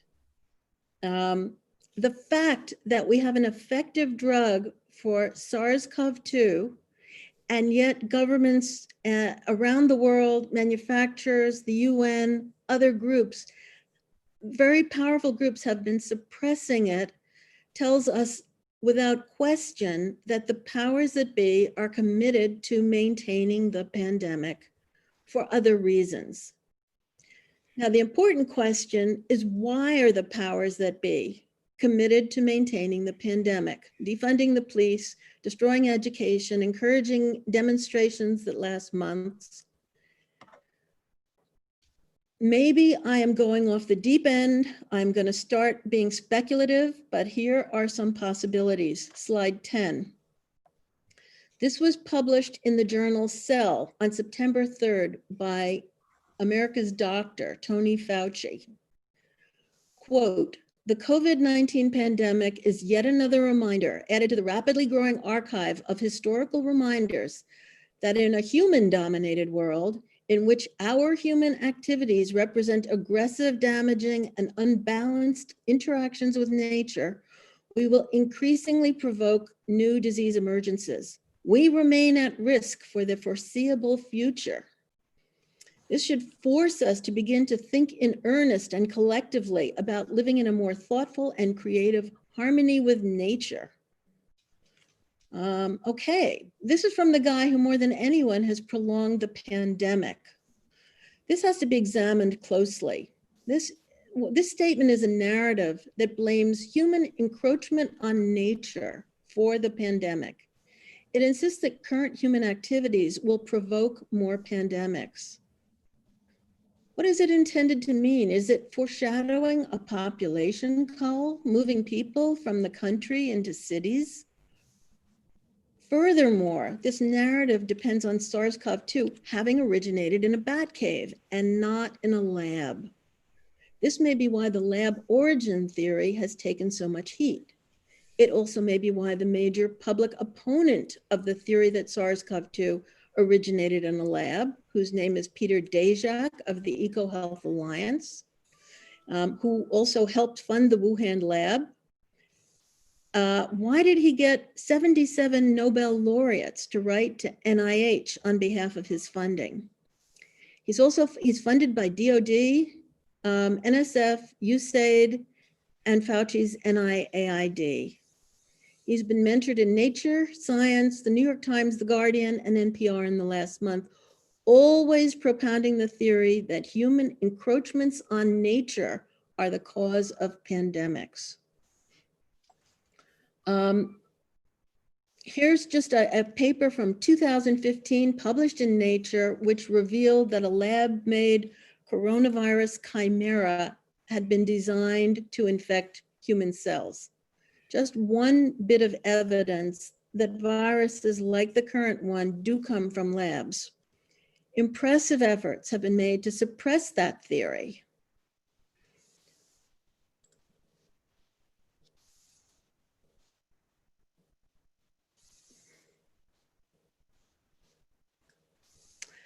So I'm just going to give you a sampling of what the media is running now to try to push this narrative that humans are to blame for this pandemic and future pandemics. 2 minutes This left, one- Meryl. Two Okay, minutes. Thank you. this one, Which focus- slide? I'm sorry, 12. This one focuses on the wildlife trade. WHO is supposed to be investigating the pandemic, but they're not investigating a lab origin. And I don't believe they're going to Wuhan either, even though the route it got to humans remains a mystery. Slide 13, World Economic Forum is in total agreement with Fauci. Worse pandemics are on the way if we don't protect nature. This is the New York Times last week. It says the pandemic is your fault. Yes, yours. Global Health Now at Johns Hopkins wrote, quote, relentless land development has upset ecosystems' natural balance. The root of this damage, human consumption, must be reconsidered, says Peter Daszak of EcoHealth Alliance. This is from The Guardian. Quote, nature is sending us a message. According to the UN's environmental chief, humanity is placing too many pressures on the natural world. To prevent future outbreaks, the experts said, both global heating and the destruction of the natural world for farming, mining, and housing have to end, as both drive wildlife into contact with people. Are we starting to see a pattern here? Will fear over this and future pandemics be used in the name of preventing pandemics, global warming, and protecting nature to create a new society characterized by reduced consumption and reduced use of land? Slide 16. I began this talk suggesting this was a crisis for some, an opportunity for others. The World Economic Forum sees opportunity. Thank you very much. Thank you, Meryl. Slide Thanks. 17. Thank you very much. Our next speaker is Ray McGovern. Ray is a former Central Intelligence Agency officer turned political activist. Ray was a CIA analyst from 1963 to 1990, and in the 1980s, he chaired the National Intelligence Estimates and prepared the President Daily Brief. He received the Intelligence Commendation Medal in retirement. Ray will discuss pre and post intelligence, back to basics. Ray McGovern.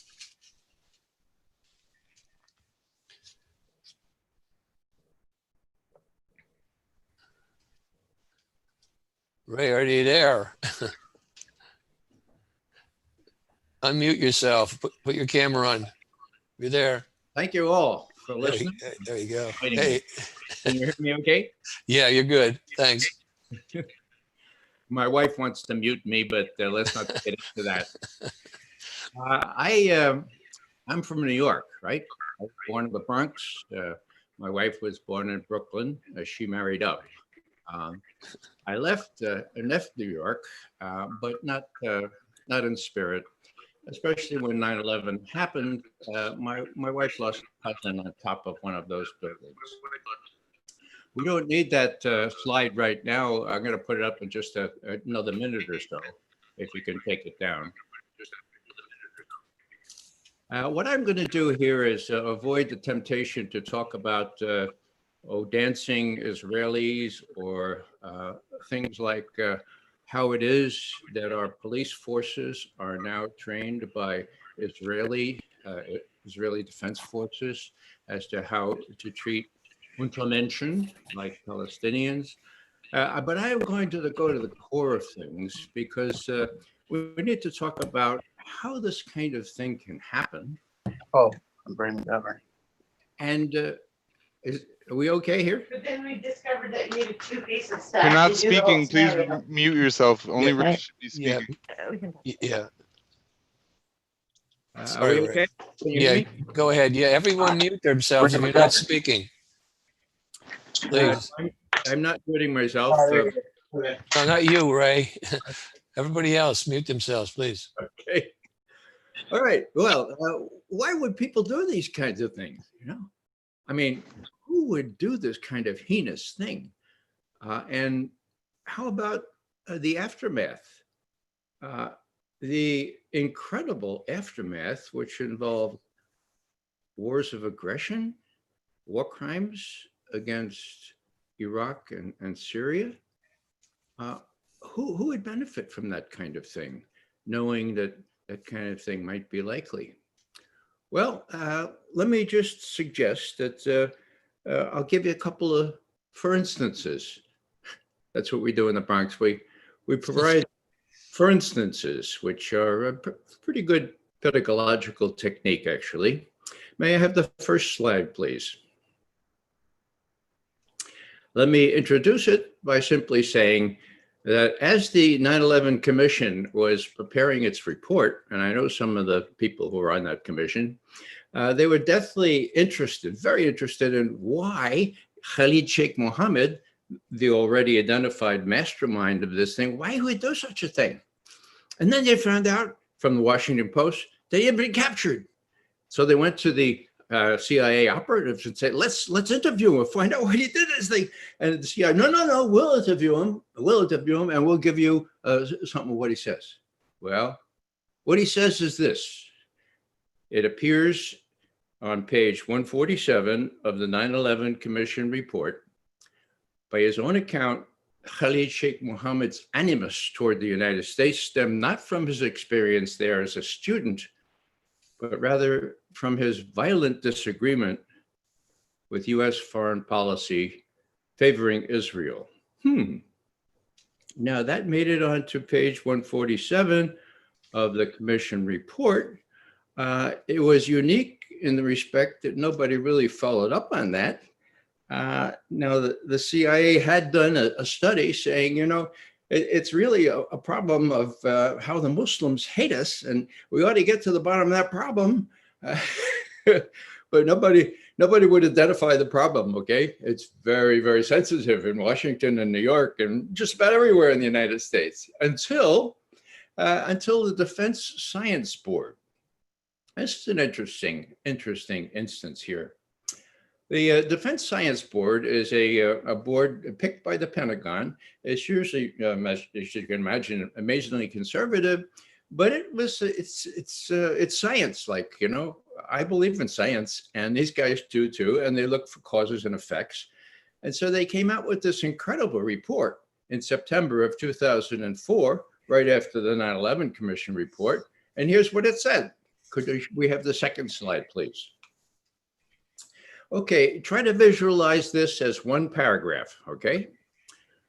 And remember, George Bush, Donald Rumsfeld, all of them would say they hate our freedom, they hate our democracy, they hate us, they just hate us, right? Okay. Well, here's what the Defense Science Board said.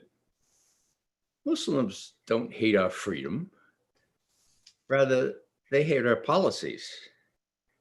The overwhelming majority voiced their objections to what they see as one-sided support in favor of Israel against Palestinian rights, and the long-standing, even increasing support for what Muslims collectively see as oppression, notably Egypt, Saudi Arabia, Jordan, Pakistan, and the Gulf states. Last sentence. Thus, when American public diplomacy talks about bringing democracy to Islamic societies, this is seen very much as self-serving hypocrisy. Wow. This, an unclassified report, not only saying, you know, the Muslims don't like us much, we ought to look at maybe our policies without defining those policies. Here's an organ of the Pentagon, even though it's, you know, not integral to the Pentagon, saying what everybody who's looked at this situation honestly has concluded. Now, what needs to be said about this? Well, that was September 23rd, 2004, right? Now, did the Washington Post or the New York Times feature this? Well, actually, no, they kind of ignored it. But on November 23rd, 2004, the New York Times stepped up to the plate, and with an article, and they reported on this report in vague terms, and then they said, please look at the first sentence, and now look at the last sentence. They excised the middle sentence. And it wasn't a matter of shortening it. I mean, they had the first sentence, they had the third sentence, they just excised the middle sentence. Now, hello, that's why Americans are completely unaware of what drives this hatred. And if they don't become well aware of it and know that we give Israel $3.8 billion in military supplies so that they can do what they're doing, and that the Muslims know that, and that the Iranians and the Iraqis and the Syrians all know that, then, you know, it's going to happen again, folks. It's going to happen again. Now, let me just say a word about. We found a horse around there amazing for Valley. And I'm hearing sounds, but I'll sort of override them unless you identify. Yeah, please turn your mic off. Somebody's in here with a mic on. It shouldn't be. Okay. Now, this is not the kind of thing that's usually said in polite society, but I don't need some money, and I'm not running for office. These are the facts, okay? These are the cold, stark facts. Now, after the 9/11 Commission report came out, it was July 22nd, 2004, I was lined up by the BBC to give some commentary on it. And I found myself in this blue room with Senator Slade Gorton from the state of Washington, who was one of the commission members. And I had a minute to say, now, Senator Gorton, this whole business about nobody has the authority to make the intelligence community work, come on, that's a lot of bull, you know that. The director of Central Intelligence at that point, George Tenet, he had the authority. All he had to do was use it. And he looked at me and he smiled and he says, yeah, I know that. We all know that. We had to be seen to be doing something about 9/11. And George Tenet wouldn't do it. And so we created a new superstructure, the National Intelligence Director. Man, you could see what kind of mischief that has caused. So it wasn't a question of not having the authority to do it. It was a question of not actually grappling with that effect. Let me just add one thing here. Sometimes when you live in Washington, you get chances to mingle with the muckety-mucks, as my Irish grandmother would say. And I'm at a concert, and I come down at the intermission, and there's Senator John Warner walking along in the courtyard. And my wife says, Ray, that's Warner. So I go out there and I said, Senator Warner, Ray McGovern, we met in Moscow in '72 for the strategic arms limitation conclusions. And you may not remember, but I gave you my seat at the Bolshoi. Do you remember? Well, no, I don't remember, but very nice to meet you. And he grabs he's a avuncular guy, you know, he's just finishing up his 30th year 30th year as a U.S. Senator, grabs my arm, and I say, "No, Senator Warner, I'm really afraid. Here it is, 2008. We already established in the intelligence community that Iran stopped working on a nuclear weapon at the end of 2003. And I'm definitely afraid that the Israelis are going to start a dust-up with Iran before Ray, there's some interference in the background. I don't know why that is. Whomever is making that noise, turn it off, please. Okay. Folks, actually, what's happening is new people keep coming to the meeting, and so each one is coming in now seemingly with an unmuted mic. So I'm just doing it. It's about 5 people in the last couple minutes. Okay, anybody's in the room, please mute your mic, okay? So Ray can finish his talk. Ray, are you there?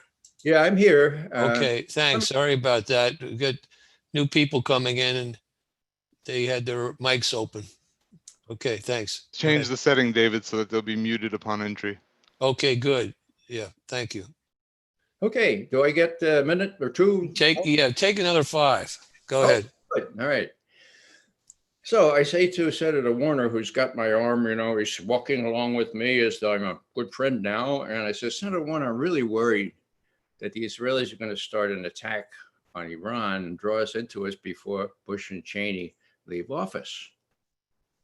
My God. You want to know what tangible or tactile is the better word? There was no blood going through my arm. Senator Warner had my arm in a vice. And he said, what did you say? I said, well, I think Israel. I'm like, whoa, it got even stronger. And finally he said, oh, Joe, hello there. And he dropped my arm and walked off.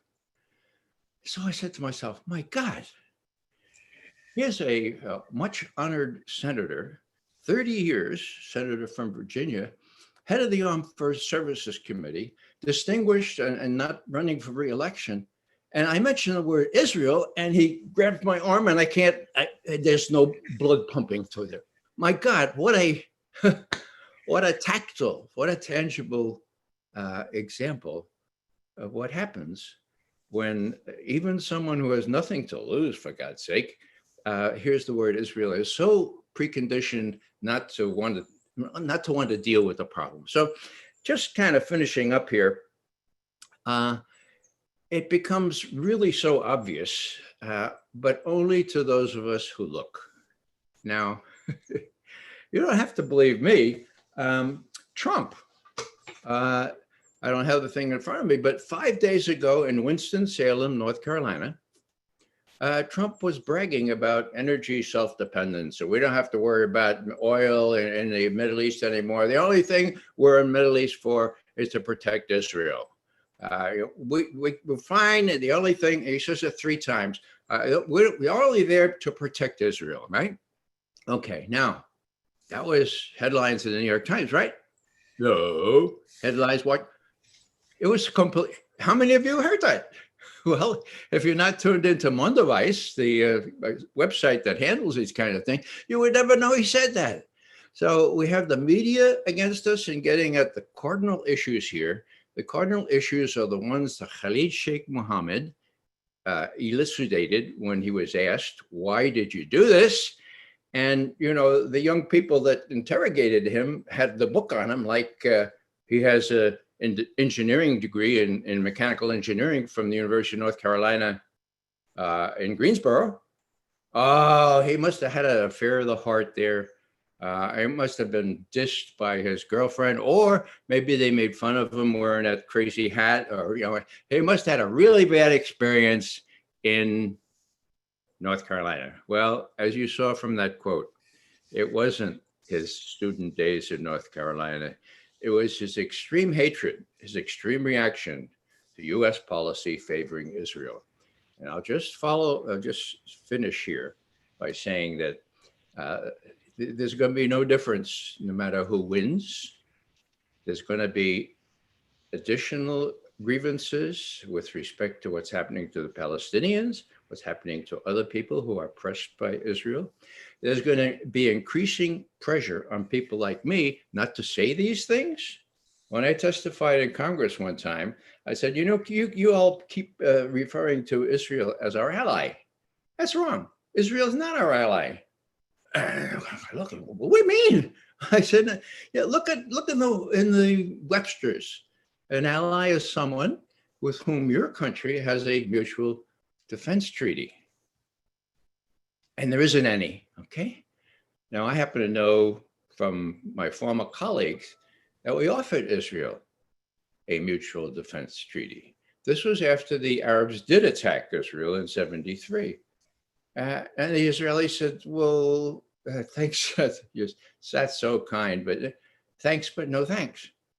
Now, why would the Israelis refuse what any other country of the world would love to have, a mutual defense treaty with the United States? Well, two reasons.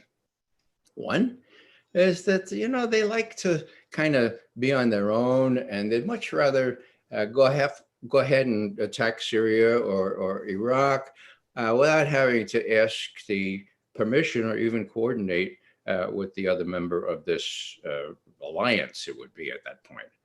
And another would be, as one wag said, that, if there were it just wouldn't work for the Israelis because they have what they need now. And people talk about, we'll make them a 51st state. And the smart money says, well, that wouldn't work either for the Israelis because then they'd only have two senators.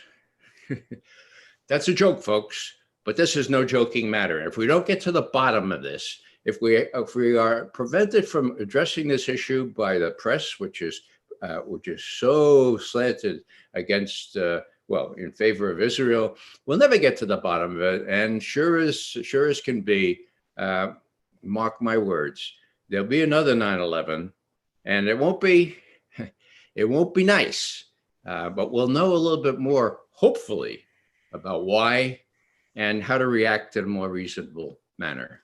Thank you very much. Thank you, Ray. Thank you very much. Our next speaker is Barbara Honnegger. Barbara Honnegger MS has served as the White House Policy Analyst and Special Assistant to the President for Domestic Policy, Director of the Attorney General's Law Review at the Department of Justice, and for more than a decade was the Senior Military Affairs Journalist at the Naval Postgraduate School, the premier Science, Technology, and National Security Affairs Graduate Research University of the Department of Defense. Barbara will be speaking on anthrax attacks, open back door to 9/11. Barbara, take it away.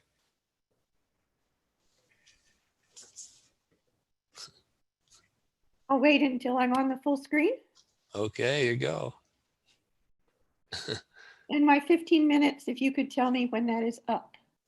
I'll tell you when your time is up. Yeah, 10 minutes. Go ahead. I'm not on the full screen, am I? No, yes, you are. Oh, okay. Doesn't look like it here. Okay, everybody. Thank you so much for this wonderful event, David, and everyone on the Lawyers Committee. The title of my presentation is The Anthrax Attacks, Open Back Door, Wide Open Back Door, in fact, to 9/11 Truth and Justice. In fact, I like to say that the true facts about the anthrax attacks are in fact the holy grail of 9/11 Truth and Justice itself as well. Trying to get my slide to go down. There we go. I'm honored to be part of this historic conference, and also it is a great honor to be part of the Lawyers Committee for 9/11 Inquiry. I'm on the board and officer and have been a member of this incredible anthrax attacks subcommittee. It's been a lot of work, but we made it to this day. I'd just like to say that the Lawyers Committee is one of those amazing organizations that, like Margaret Mead's famous quote, where she said, "Never doubt that a small group of thoughtful, committed citizens can change the world. Indeed, it is the only thing that ever has." And the Lawyers Committee is definitely one of those organizations. And that was really brought home yesterday in the Architects and Engineers online conference, Richard Gage's conference. There was a wonderful segment with our beloved David Ray Griffin, the dean of the 9/11 Truth Movement. And at the very end, Richard Gage asked David Ray Griffin, what gives you hope after 19 years? And his answer was the Lawyers Committee for 9/11 Inquiry. And that was his only answer. So that is a tremendous responsibility that we have on our shoulders. And we are honored to be able to fulfill that responsibility. The Lawyers Committee doesn't just make a difference. I believe it will make the difference. And we're going to see, we've seen in this conference here today, and also in the rest of it, including my presentation, why that is the case. Now, 9/11 truth matters because truth matters. It is impossible to have justice without truth and impossible to have peace without justice. Now, the real perpetrators of 9/11 and the anthrax attacks and other false flags, our real challenge is, as Ray McGovern, our true eminence Griff, and maybe I'm mispronouncing that, but he sure looks the role right now. They do not want peace. I mean, that's the bottom line. For them, peace is the enemy, which is why they go to such extreme lengths to lie and bury the truth about 9/11, the anthrax attacks, and everything else that really matters. Now, of course, one man more than any other in modern history knew and acted on this, and that was Mahatma Gandhi. And many people don't know that he began his famous Satyagraha movement, which means uniting truth with power or efficacy or force. He actually began that by a wonderful synchronicity on September 11th, just after the turn of the 19th century into the 20th century. Gandhi's goal and ours is therefore political, and it is also revolutionary. And to prove that to you, I'm going to read quickly before I get into the meat of my presentation, this quote from Patrick Henry, who arguably was perhaps the most important, certainly one of the most important individuals that led to the United States of America and our American Revolution. Quote, "For my part, whatever anguish of spirit it may cost, I am willing to know the whole truth, to know the worst of the truth, and to provide for it and act upon it." So 9/11 truth matters immensely. The horrendous consequences of the September 11th attacks and the anthrax attacks, as we will see and have seen, and the official lies about them are well known by the members of the 9/11 truth movement to have resulted in horrendous consequences. Not only the 3,000 deaths on 9/11 were nothing compared to the literal millions of deaths and displacements, literal tens of millions of displacements, and at least 1 million deaths, if not more, from the 9/11 lie. So what is needed is a holy grail. And in fact, the 9/11 truth movement is, in effect, in my opinion, a search for the holy grail of 9/11 truth. And I've actually made it my mission over the last 19 years to identify what I call the holy grails of 9/11 truth. The first one is the 9/11 war games and counterterrorism exercises, which you will see are going to be incredibly important for the link between the anthrax attacks and 9/11 itself here in a moment. And as many of us know, there were so-called emergency response or counterterrorism response exercises and war games going on the morning of 9/11 itself that mirrored a great part of the actual attacks on that morning. And that is not a coincidence. So there are other, what I call holy grails of 9/11 truth, the deep basement explosions inside both World Trade Centers 1 and 2 on 9/11 before a plane hit either tower, 14 seconds before a plane hit World Trade Center 1, 17 seconds between a plane hit World Trade Center 2, massive deep basement explosions. And by Logic 101, any kindergartner knows that the official story of a plane impact causing all of that and the collapse of the towers cannot be true. The third one, of course, is World Trade Center 7, the famous 3 buildings, 2 planes. The fourth one is the pre-plane approach at the Pentagon of massive inside the building explosions at 9:30, when the official story says a plane didn't even approach the building for almost 8 minutes later. And as you're going to see now in the meat of my presentation, the fifth and in my opinion, most important holy grail of 9/11 truth, not just anthrax truth, is the anthrax attacks. And what's important about those are the multiple links of anthrax reports, warnings of anthrax, counteractions against anthrax, on the day of 9/11 itself. Now, I have been focused on this, what I call the most important 9/11 truth holy grail, for over a decade. I first published these links in Op-Ed News in 2008, and I highly recommend that everyone watching this read that article. It's still online at opednews.com, and the way to find the link is to go to 9/11 Free Fall, the radio program that's sponsored by Architects and Engineers for 9/11 Truth. I was recently interviewed there by Andy Steele, who's the host of that program.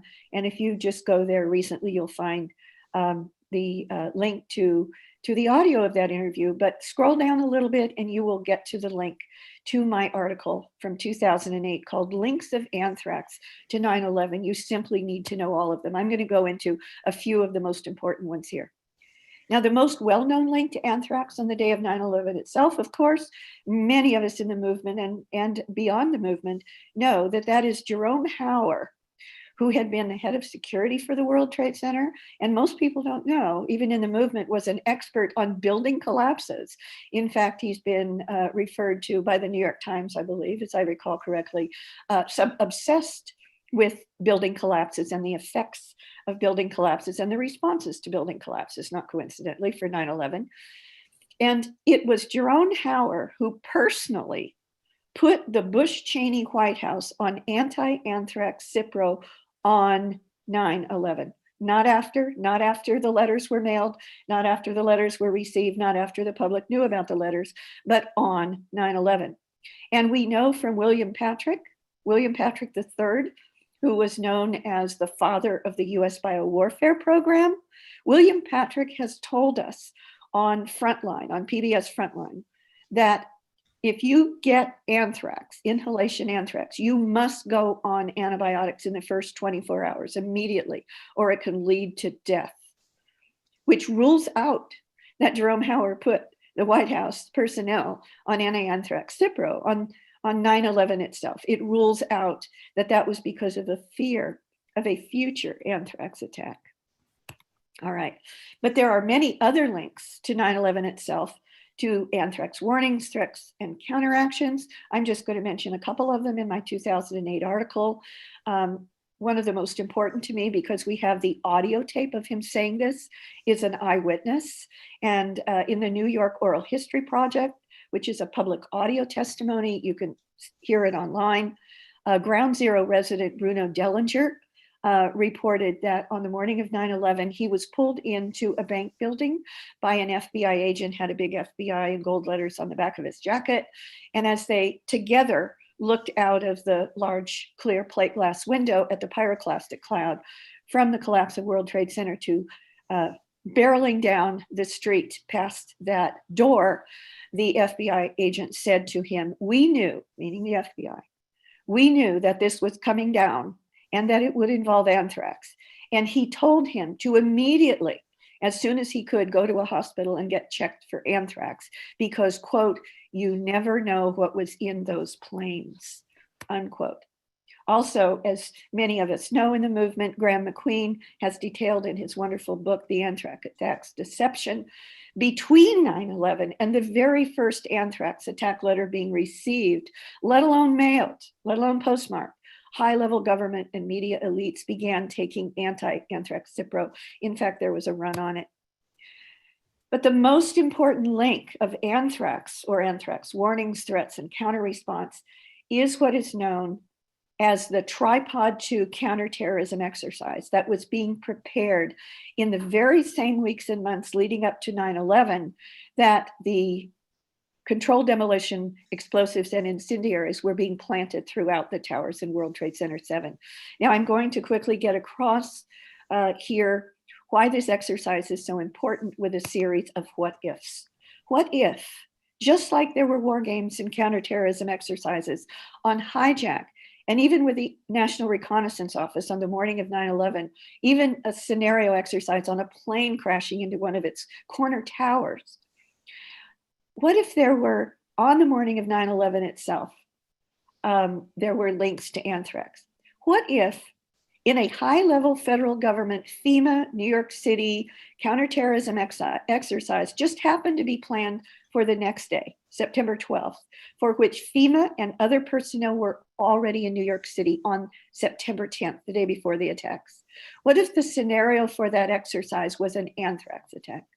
Maybe one even using letters mailed to members of the mainstream media in New York City, which then happened in October. And what if the weeks or months prior to 9/11 that this exercise was being planned, as I just said, that the equipment and personnel for it were identified and practiced were those same weeks and months that explosives were being planted in the World Trade Center Towers 1, 2, and 7? What if the command center for this anthrax attacks counterterrorism exercise was on a pier not far from Ground Zero? And what if all the critical functions of the World Trade Center's own Emergency Operations Center of Mayor Giuliani were then able to just coincidentally and miraculously be set up in what was to have been the command center for that very Tripod 2 bioterrorism exercise on that very pier after World Trade Center just happened to collapse in a classic controlled demolition on 9/11.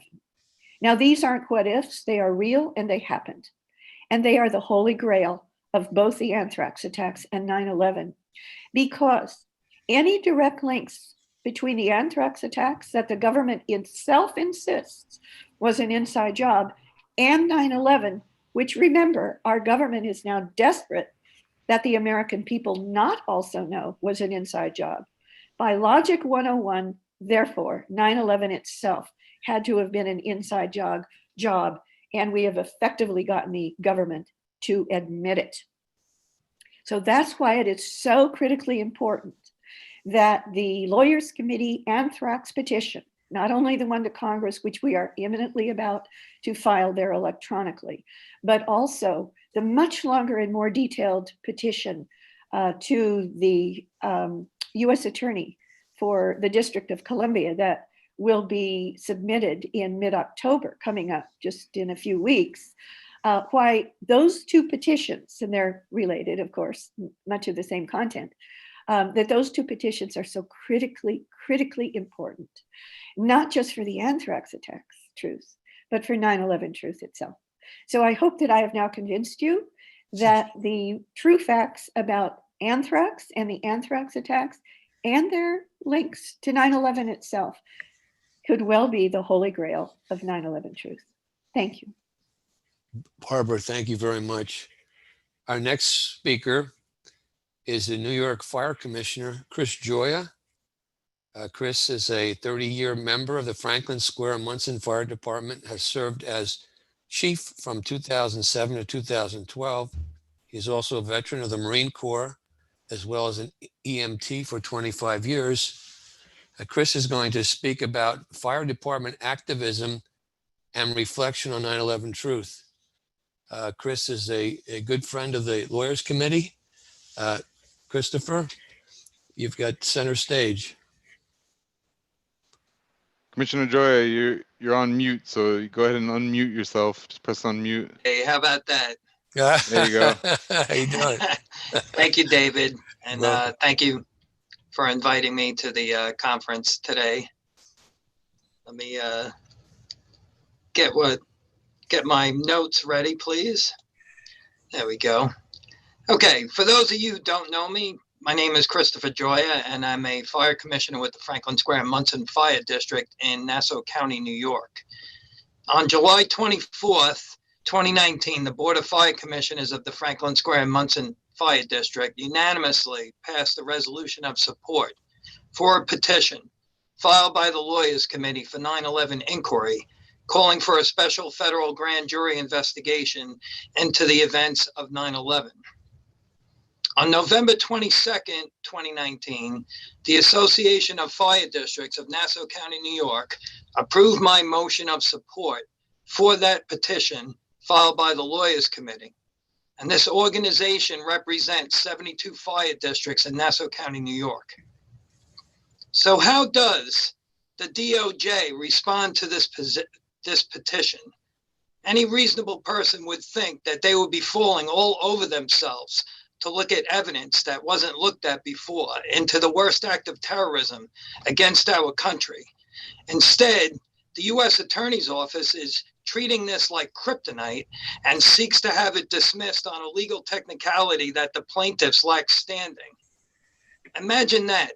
The U.S. Attorney's Office is saying that family members of 9/11 victims and first responders who are dying from the effects of breathing in the toxins during the recovery effort have no right to present evidence to a grand jury, contradicting the official narrative in a federal court. What's up with that? How can the government justify spending over $60 million investigating the sex scandal between President Bill Clinton and Monica Lewinsky, while just $3 million was initially allocated to investigate 9/11? What's up with that? Believing the official story of the events on 9/11 requires one, to accept a long series of anomalies, extremely improbable events, and amazing coincidences. Winston Churchill once said, "A lie gets halfway around the world before the truth has a chance to get its pants on." And today, of course, it circulates everywhere instantly. Joseph Goebbels, Nazi Germany's Reich Minister of Propaganda, said, "If you tell a lie big enough and keep repeating it, people will eventually come to believe it." He further said that truth is the mortal enemy of the lie, and thus, by extension, the truth is the greatest enemy of the state. Well, I say, people lie, but the facts don't. Seeing is believing. Corporate media manipulators such as ABC, CBS, NBC, CNN, Fox News, and the BBC, to name a few, love a big story they can hype, distort, and falsify to attract large audiences supportively for the worst crimes imaginable. That is the agenda now. In fact, the bigger the event, the worse the reporting, sacrificing truth for managed news and opinions everyone should understand and avoid. This irresponsible reporting has gotten so blatant and ridiculous lately with the COVID-19 virus and the social unrest that mainstream media might just try and characterize the attack on Pearl Harbor as a peaceful flyover. Such is the hypocrisy that exists today. In the 19 years since 9/11, mainstream media has been corrupted and debased. Distinguished scholars like David Ray Griffin exposed 9/11 lie in his exhaustive research and writings. In numerous books, articles, and lectures, he provided convincing evidence about an inside job, not an attack carried out by crazed Arabs. He said it would seem for many reasons that the official story of 9/11, which has served as a religious myth in the intervening years and still does, is a myth in the pejorative sense of a story that does not correspond to reality. It was Griffin's polite way of calling it a big lie, the biggest of our time. On September 11, 2008, his global research article headline, September 11, 2001, 21 reasons to question the official story about 9/11, including, although the official narrative in mainstream media holds Osama bin Laden accountable, the FBI admitted it has no hard evidence connecting him to the attack. Let me repeat that. The FBI admitted they have no hard evidence connecting Osama bin Laden to the 9/11 attacks. Are you listening, Fox News? Hani Hanjour, the so-called terrible pilot who was unable to fly even a single-engine propeller plane, could not possibly have flown American Airlines 77 and executed the amazing trajectory to hit Wedge 1 of the Pentagon that even experienced airline pilots wouldn't have been able to negotiate. Are you listening, ABC, CBS, and NBC News? Wedge 1 was the most implausible spot to be struck. It was the furthest from the offices of Rumsfeld and Pentagon top brass, and presumably the targeted high-value officials. It was also the only part of the Pentagon that had been recently reinforced to withstand just such an attack. Its reconstruction wasn't finished, so few people were there, and it presented the most difficult flight path to execute. Pentagon officials lied, saying they had no warning of an approaching aircraft. In fact, the military E-4B, the Air Force most advanced communications command and control airplane, was flying over the White House at the time. And astonishingly, the Pentagon denies it belonged to them. Moreover, the Pentagon is the most guarded structure in the world, complete with advanced radar and surface-to-air missiles, able to intercept and destroy any approaching threat. Are you listening, CNN News? The alleged hijackers had minimal competence to fly single-engine propeller planes, let alone be able to handle commercial jetliners. Moreover, their names are not on any original authenticated passenger manifests. In fact, several turned up alive and well and living in the Middle East. Washington never even produced their tickets as evidence because they were not aboard the planes and had nothing to do with the incidents. Are you listening, BBC News? George Bush later acknowledged that Saddam Hussein had nothing to do with 9/11, and the Senate Intelligence Committee also said he had no connection. In his book titled 9/11, 10 Years Later, David Ray Griffin said the following: getting the 9/11 lie exposed is essential, and one obvious reason is simple justice. There needs to be justice in the sense of punishment for those who engineered this crime, including top government and military officials, and they perhaps consider themselves patriots when they are in fact guilty of murder and treason. Revealing 9/11 truth is also vital for the sake of preventing further crimes against democracy. Many lines of evidence show that 9/11 was an inside job and is virtually indisputable. And as a result, it needs to be exposed so everyone knows to give never again real meaning. 9/11 was the transformative event of our time for ill, not good. And it sparked multiple wars, producing more of them, as well as repressive domestic crackdowns. It also launched a global war on terror, another on truth, human and civil rights, social justice, rule of law principles, and democratic values wherever America and its NATO partners show up.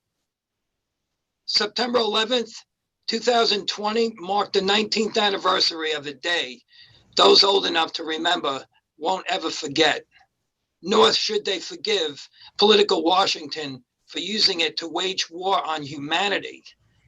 Exposing the official 9/11 lie is a vital first step to freeing America of a malignancy that is destroying it and free people everywhere in its grip. Thank you. Chris, we salute you. Thank you for that inspiring talk. Thank you very much. Thank you, David. Thank you for having me today. Our next speaker is William Jacoby, attorney. Bill is a member of the board of directors of the Lawyers Committee. He's an attorney and admitted to the bar in New York, now retired. He has worked mostly in the management positions in the nonprofit, public, and private sectors. He has an MPA degree from the University of Pittsburgh and a JD from Duquesne Law School, and a BA in the government from Dartmouth College. Bill is going to talk to us about pushing back beyond the courtroom. Bill Jacoby.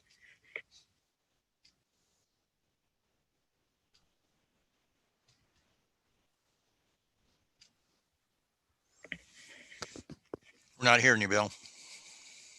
Bill, put your mic. Your mic might be muted. Okay, can you hear me now? Yep. And see. Okay. Okay. I can't escape. Okay, great. Good to be here. Thank you, everybody, for your remarks up till now. I'm going to try to take a slightly different tack here, address something that people haven't said too much, but seems to me to be a very obvious subject for conversation. Can you see my screen? Not yet, right? We can. You can. Okay. Well, that's good because I can see you. I don't know if you're putting See you, Bill. I don't see your screen. Okay, let's see, is it here? Oh, okay. This should do it. There you go. Can you see it now? Yeah, yes, you can. Okay, all right. Just to keep things moving along here. I'd like to change the focus from what we know about 9/11 to what we as citizens are called upon to do about it, which always seems to elicit a little bit more silence than the discussion of what the government is doing wrong. But I think we can summarize some of the important points, some very important points made today in one sentence, that 9/11 marked a major ascendancy, a major step up, you might say, of the national security state. It was an opportunity to use officially sanctioned mass murder to launch a 20-year war. We learned from 9/11 that secret bioweapons can be used to murder US senators and intimidate Congress. We learned that the mass media, we knew this before, but not only didn't question or investigate 9/11, they collaborated in suppressing dissent. And we learned that mind control can be used to stifle effective public opposition to political murder and war. And I think as we listen more about the anthrax findings of our lawyers committee, we observe that our justice system has not initiated any real inquiry into any of the myriad spin-off crimes of 9/11, and in fact may have been a part of covering up those crimes. So that's a pretty rapid and perhaps overgeneralizing summary, but I don't think so. I think it leads me to say that I think we can infer that 9/11 is a window into the national security state. I think we can infer reasonably that the 9/11 accountability requires overcoming, in some sense, the national security state. And given what we know about the strength of the national security state, it means that neutralizing the national security state is an objective which in many ways transcends 9/11. 9/11 is a window into it, but it's a window that looks two ways. So I come back to the question, what are we called upon to do? And the we means really all of us on this call. If you were going to take from my option A, you wouldn't be on this call, but it's open to all American citizens. You can avert your gaze, you can spend life smelling the flowers. We can get angry and we can take symbolic or unstrategic action, or we can support the efforts of those few who are active with our money. And I certainly think we should be doing that. It's incumbent on all of us to support the work of the Lawyers Committee and the other organizations working in this field. But it seems to me we also have to think about organizing to resist effectively. It's the most difficult choice. It demands the most of us, but I think it's the most necessary for good to prevail. And the act of organizing with others to resist the kind of tyranny that we see encroaching upon our lives, the act of resisting that way is the path which most honors life, the gift of life that we have. So my talk is really those three words. We must organize. It seems to me it's the most obvious thing that we should all realize. And yet I'm continually struck by how small a part of our lives and our thinking goes into it. Perhaps it's because the truths which have been underlined by our other speakers, while they're obvious when they restate them, don't seem obvious to us as we go about our daily lives. But we have to organize because ultimately resistance without organizing is impossible. Don't get me wrong, I'm a member of the Lawyers Committee. I totally support everything we're doing, and it's essential that we be doing what the Lawyers Group and others are doing. But without an organized civil society behind them, the odds are not great, because we've seen how much infiltration the national security state has into our legal system and our Justice Department. That's why we're suing them, as someone pointed out before. So resistance without organizing is impossible, but successful resistance is possible if it's well organized. And that's why we have something called the Truth Action Project. It's organizing to resist effectively. And we don't think that's an easy job. It requires a lot of skills that I found were not really highly visible in the 9/11 Truth movement among its volunteers. And so we've been gathering new volunteers with some of those skills, but we still need more. And this is a call to those of you who have those skills and want to provide them. But in order for organizing to resist effectively to be effective, we have to grow to a very large scale. We will need hundreds of local action groups. cells, if you will. We'll have to attract the kinds of volunteers who can manage other volunteers, because we would need to have a political presence really in all congressional districts. We have to be able to manage the growth of an organization. That was something that hurt Truth Action Project in its beginning. We had many people rallying to our petition, but we found we didn't have the core group that could actively put them together in projects. We have to have internal procedures to resist the opposition which has come to past movements of our type. We have to generate and project a unifying narrative, because we have to attract a much larger audience than those who are active within the 9/11 Truth movement, and we can. And some of the talks today point to that much greater audience of people we have who are concerned about liberty and well, just maintaining liberty and the freedoms that we were granted under the Constitution, or that were fought for under the Constitution. We have to learn to have volunteers who can help us fully utilize alternative media. We have to be able to train and produce more democratic leaders so that we can have a democratic presence in all of our congressional districts. I'm thinking of Ralph Nader's book that said that 700 activists in each congressional district would be enough to tip the whole Congress if progressives and libertarians work together, and everybody in between and outside those parameters as well. We have to have an organization that models democratic processes, because if you think long and hard about it, we can't totally blame government for this. We can blame them, but we can blame them because we let it happen. And we have to be developing and demonstrating and reasserting our ability to run a democratic process. And how much education are our kids getting in civics these days? So in order to fully build the kind of culture that will support a culture of truth, we have to contribute in many ways to a renewal of integrity in other civil institutions. And all of this work is really needed in order to lead to political change, because basically 9/11 could happen because somebody had the power to make it happen, and other people didn't have the power to stop it. So TAP is growing in its activities, particularly in recent months, as we've added many new volunteers, many of them thankfully younger than myself, which is a great boon. We have many activities underway and others that are planned, which need more volunteers like yourselves out there in the audience to come on board. I see something like several hundred people listening to this. I'd say that within that group are the 3 to 5 to 10 more people that we need to really start having a national impact with our organizing activities. But we have developed a model truth action booth, which supports the Lawyers Committee activity with a great deal of information. That's one of our main activities. We aim to create and have been allying with truth action groups around the country. We are developing our capacity to do zoomcasts. This is our second one. We have, of course, a website and newsletter going back a much longer time. We have a strong social media team. We have dedicated volunteers willing to contribute videos and memes to our outreach efforts. We need to do more. I'm going to introduce in a moment the project leader for our upcoming podcast program. We need to greatly ramp up our media outreach. We have a very innovative program brought to us by one of our newer board members. I call it Truth Coin. It's we call it that. It's an innovative way of doing grassroots organizing via blockchain technology.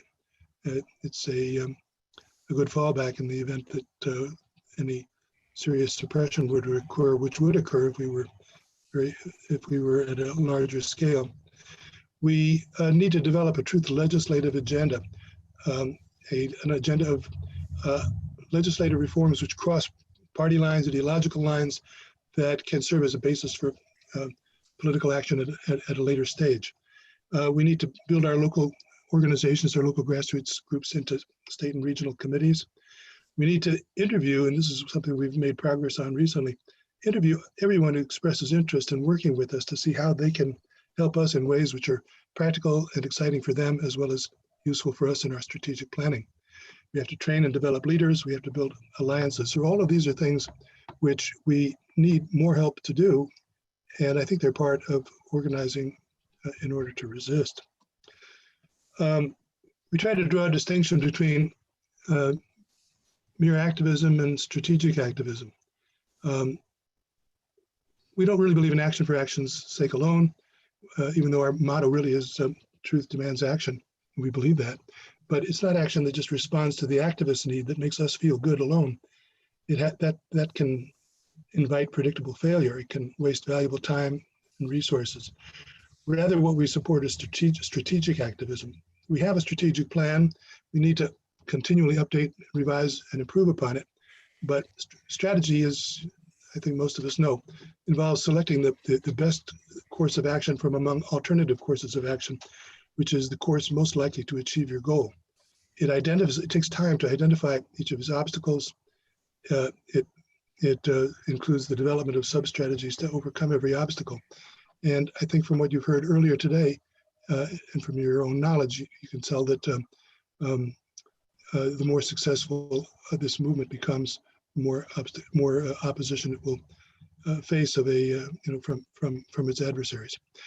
As far as learning how to organize, of course, our country offers exciting, important examples. The revolution itself was an act of grassroots organizing. Ethan Allen and the Green Mountain Boys were my favorite example of local organizing, of grassroots organizing. The labor movement, the civil rights movement. But it turns out that I think that the biggest experts on grassroots political movements in the US today is the national security state itself. They've been really interested in grassroots political movements. They've been studying Vietnam up the wazoo. They've been studying everything. And what have they learned from it? They've learned that they think that they've been able to control it through manufacturing fear, fomenting division, and inculcating a sense of helplessness. But they haven't always succeeded. They really did not succeed in Vietnam, sad to say, or not.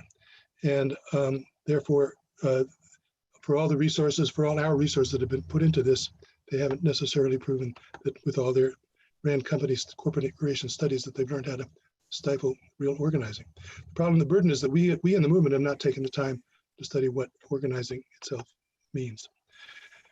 So if that weren't enough of a difficult challenge to overcome, some of us foresee that hard times are coming. The financial situation we're in right now, aggravated by the pandemic, may make it harder to raise money, to attract volunteers. People will have to spend more time thinking about earning a livelihood and coping with things. This makes it even more of a challenge for us to talk about organizing to resist. Is the pandemic a cover story for our failed economic leadership? I'll let us debate that for a while. But one thing we know is there seem to be forces pushing for chaos. And when we see chaos, we as human beings resist this, and we want law and order, and law and order sometimes comes with tyranny attached to it. We don't want that. That's not what America is about. So if we don't want it, let's get our act together. Let's contribute our ideas, our energy, and our time to thinking about and joining in it in a pilot effort to build communities of truth, to resist and to survive planned chaos and tyranny. Support all the other truth organizations. I also think, though, that if we want to resist to combat the kinds of forces that made 9/11 possible, we need to get serious about building a grassroots organization. And that means every one of you has something to contribute to that effort. I'd like to turn this mic over for our last person, one of our new younger board members, Morgan Nowlen, who has been, I want him to come on because he's brought in the kind of new enthusiasm that he and several others of our new board members have brought into this movement. And he's the leader for our communications team. And just like for him to talk to you more about what you can do in TAP. There are many more opportunities, and perhaps what you can most contribute to TAP is something we haven't even identified. So we are definitely looking for ideas and leaders. You can join us by going to our website at 9/11truthaction.tap.org. Morgan, you there? I am. Can everybody hear me? Okay. Awesome. Go for it, Morgan. Well, yeah, I'm Morgan Nowlen, and I am currently chairing the communications department, as we call it right now. Anyway, everything that Bill is talking sort of makes me think of the old television show Captain Kangaroo. If anyone's like me, they remember a show where it's showcasing different people doing different things. One person is flying a kite, one person is riding a bike, one person's writing a letter, a million different things that we're doing. So I sort of see that as all of the things that the 9/11 truth activism part of the movement is doing, what people are into, whether it's writing articles, posting memes on social media, producing music videos, a podcast, organizing protests, standing on the street with pamphlets, painting pictures, staging plays, whatever it is that you think should be a message. Well, we want your input here at 9/11 Truth Action Project. We want to know what you think. How do we reach people? What are your ideas? How, what's a good activist idea? Do you have any cool ideas? We want to promote you, and we want to get more and more things going on in the world of 9/11 truth activism to get the word out there, to build our numbers. So if you're interested in anything creative, making a message, writing an article, or interested in trying to help us get it out there, say on social media, or finding new markets where we can reach people, come on in. There's a sign up that's been posted several times, both the Lawyers Committee sign up and also 9/11 Truth Action Project sign up, where you can go check what boxes you're interested in, whether this or that, and you can sign up for friendly media, and you can also sign up to help us with the podcast. And I'm going to post that actually right now, so you'll see it coming in right now. There it is. The latest comment on the chat. And the other thing that I'm doing is the podcast, which also ties everything that I think about the podcast. Bill has been sort of right there thinking it with me. And so I'm pretty excited about it. Anyway, the 9/11 Truth Action Project podcast is a show entirely dedicated to the TAP motto, Truth Demands Action. We want the podcast to build the excitement and the confidence needed to inspire action in the hearts of inactive truth people, people that are new to the truth, people that have done a lot of research but haven't done anything yet. So we want to invigorate them by showing them examples of people that are already doing something. And the podcast is definitely for established speakers, but really also, and even more so, for the everyday truth advocate out there. You guys in the audience, all of you, so what we're looking to do is get you on there. Honestly, the movement's for everyone. It's for everyday truth advocates. What's your idea? What do you want to do? Another part of the podcast is along the lines of culture, with which Bill Jacoby talked about. I'm just going to quote someone that used to work directly with 9/11 Truth Action Project, Sander Hicks, and he made some comments at the Justice Architects and Engineers Justice in Focus conference in 2016, and he spoke on the importance of culture in successful movements of the past. And I agree utterly wholeheartedly. Our culture is completely not allowed to be. Mainstream society ostracizes us and gives us no quarter. Public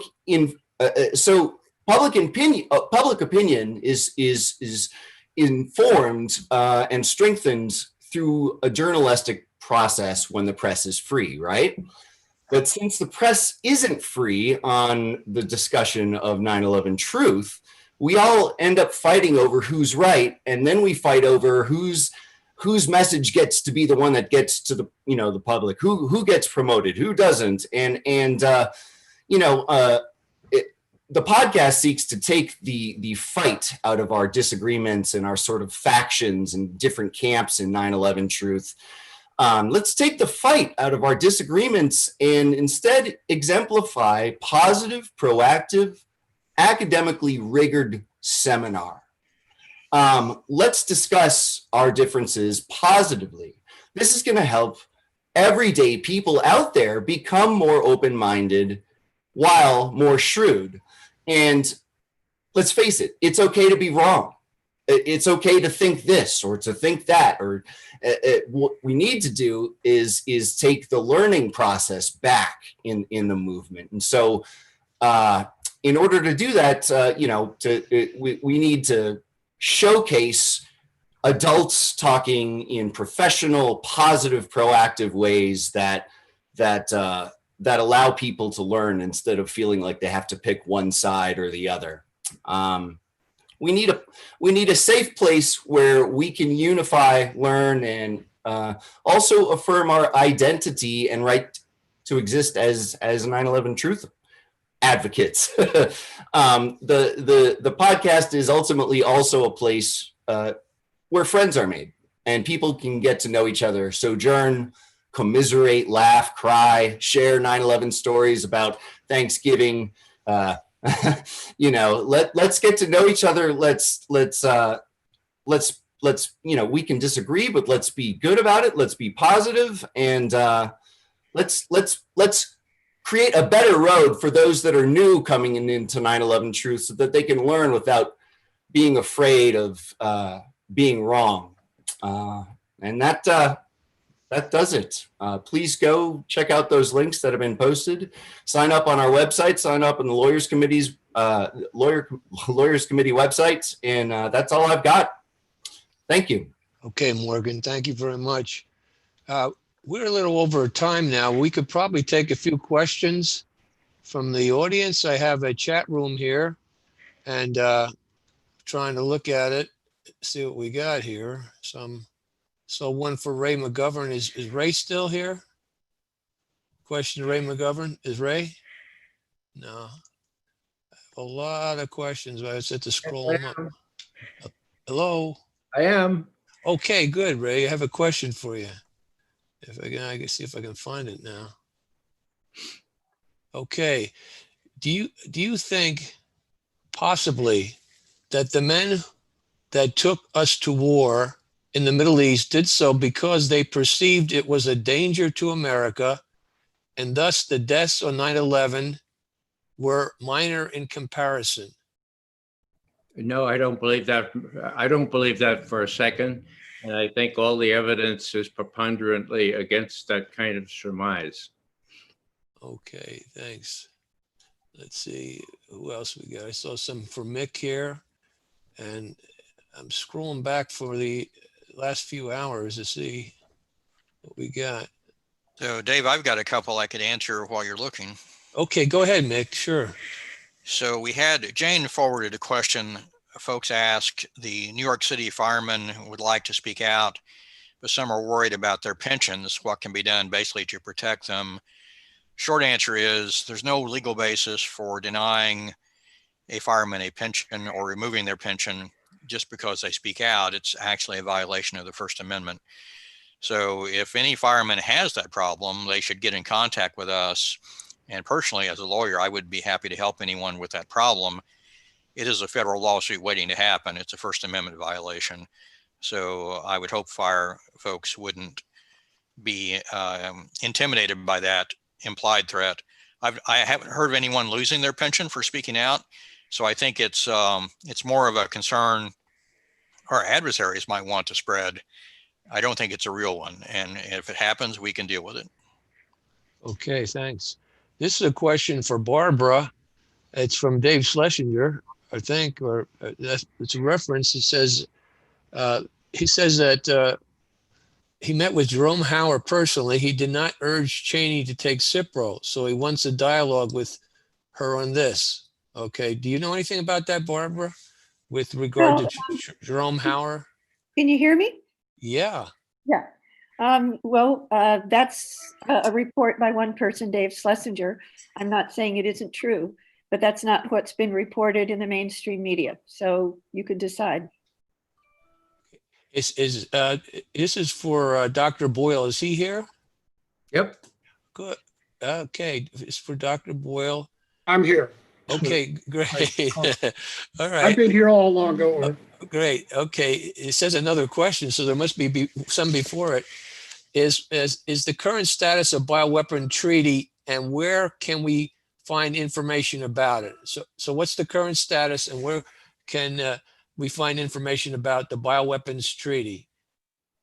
Right. My Biological Weapons Anti-Terrorism Act of 1989, as amended, can be found in the U.S. Criminal Code, which is 28 U.S.C. starting at section 175. And I've written all about it, all about the background and everything else on it in my book, Biowarfare and Terrorism. And then in an appendix there, I have the 1972 Biological Weapons Convention that my implementing legislation have been called for. The BWC calls for domestic implementing legislation in every state in the world. For whatever reason, Nixon signed it in 1974, but we never implemented it. And what happened was the Council for Responsible Genetics was founded in 1973 in Cambridge, Mass. And I guess because of all my connections there at Harvard, I was asked to do biological warfare weapons work for them against biological warfare weapons. And during the course of this, it came out that the neoconservative Reagan administration, all his neocons, got them involved in the research, development, testing, and stockpiling of biological weapons using DNA genetic engineering. At the time of the negotiation, the BWC genetic engineering was in its infancy, so they didn't necessarily consider DNA genetic engineering for biowarfare purposes, though it was clearly covered.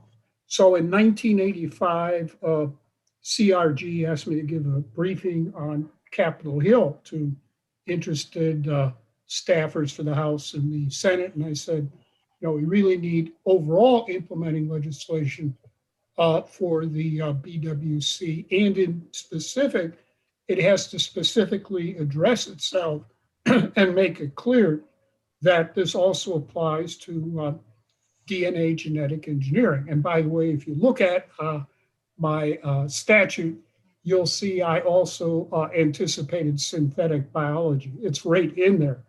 And it's a matter of public record, if you look at it, that synthetic biology was bought and paid for by DARPA, the Defense Advanced Research Program. And it's basically a wholly owned subsidiary of DARPA, all the synthetic biology that we're reading about now. So at their first meeting of the so-called synthetic biologists, they produced a report. And the report said things that have to be done. And at the top of the list was the repeal of my Biological Weapons Anti-Terrorism Act, because they knew full well they faced life in prison. Now, the Department of Justice did put a lot of pressure on me to provide for the death penalty for violations. And I resisted those pressures because I'm a lifelong opponent of the death penalty for any reason. But I did set the penalty at life imprisonment. And so US citizens who are engaged in this, and especially the COVID-19 pandemic, I think can be prosecuted for violating the Biological Weapons Convention and facing life imprisonment. There's also a federal statute on weapons of mass destruction they could be prosecuted for on, including conspiracy on both statutes. So there are a variety of federal statutes that could be brought to bear on US citizens responsible for this COVID-19 pandemic. I've discussed them all in the interviews I gave. And also, David, I gave you a copy of that very extensive declaration for use in Israel by Israel lawyers. And they have informed me that that declaration has now been filed on the Chinese government by the Israeli Foreign Ministry. So maybe we'll get some truth and justice over there in the Israeli courts. I can't say, but I'm going to give it a try. You can read my declaration. It was good as of June 6, 2020.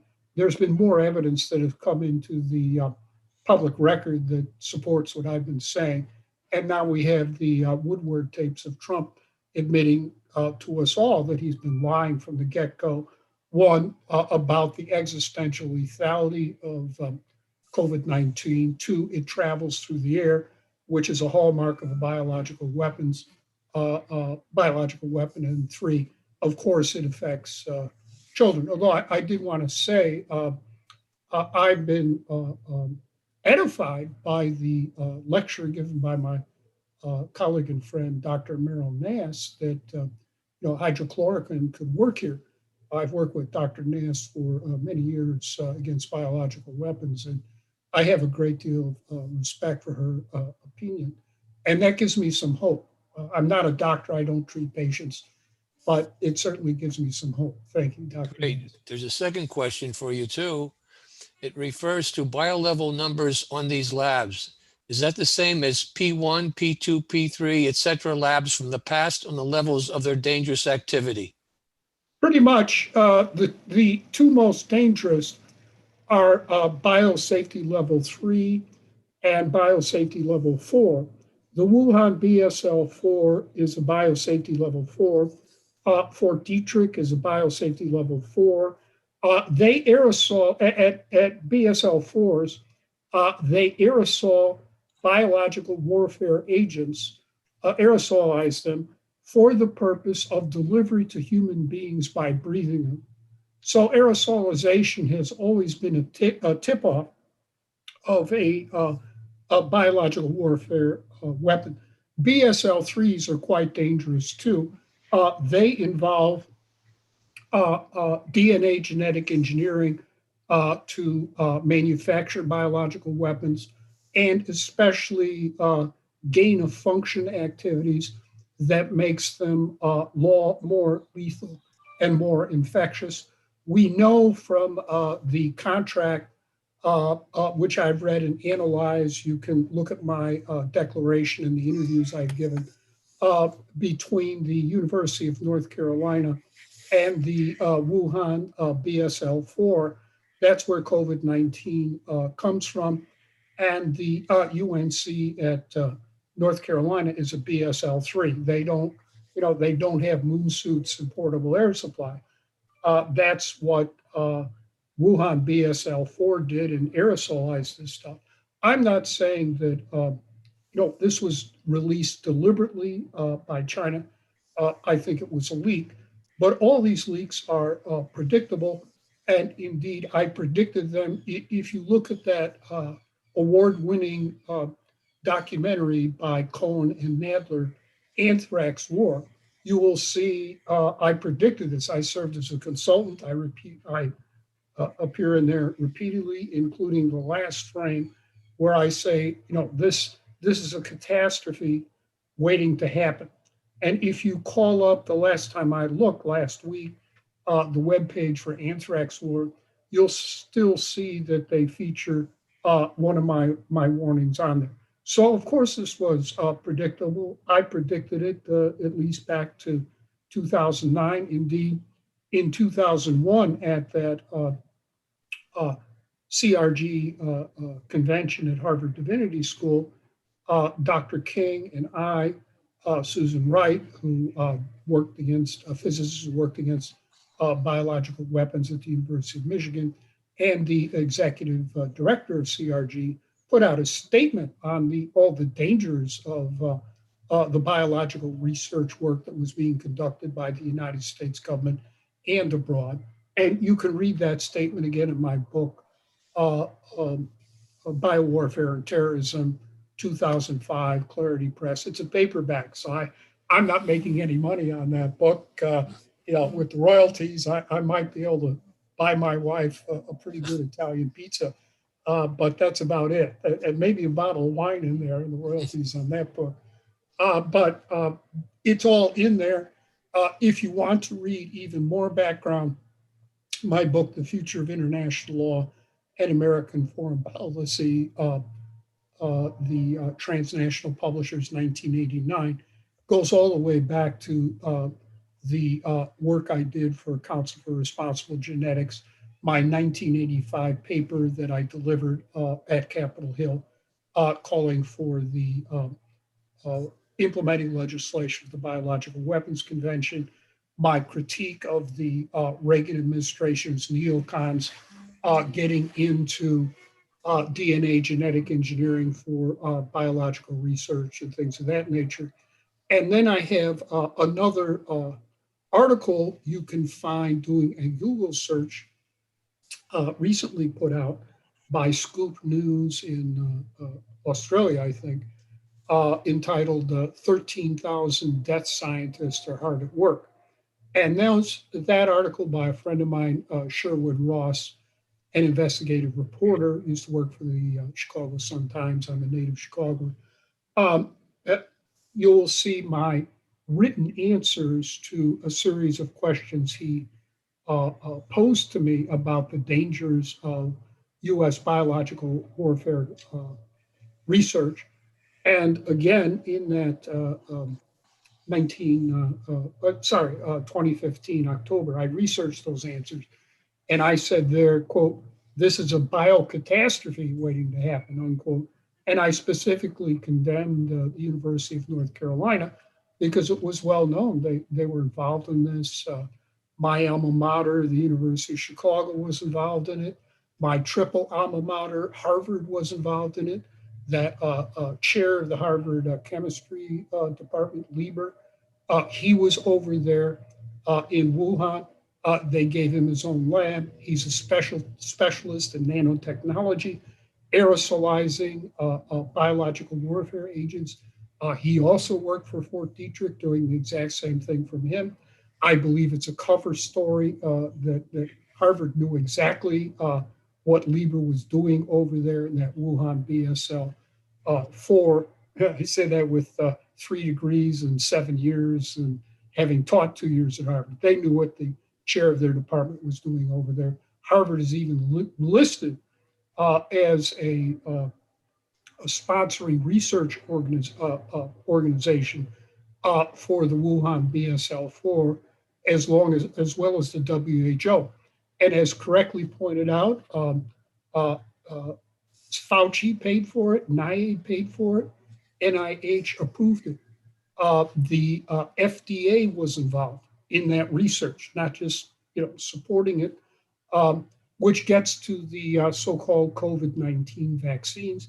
These are probably going to be more dangerous than useless. You probably read in the New York Times, the Wall Street Journal, this ad taken out by Big Pharma saying that their vaccines will be approved by the FDA. Well, that's a joke and a fraud because the FDA was involved in the development of COVID-19.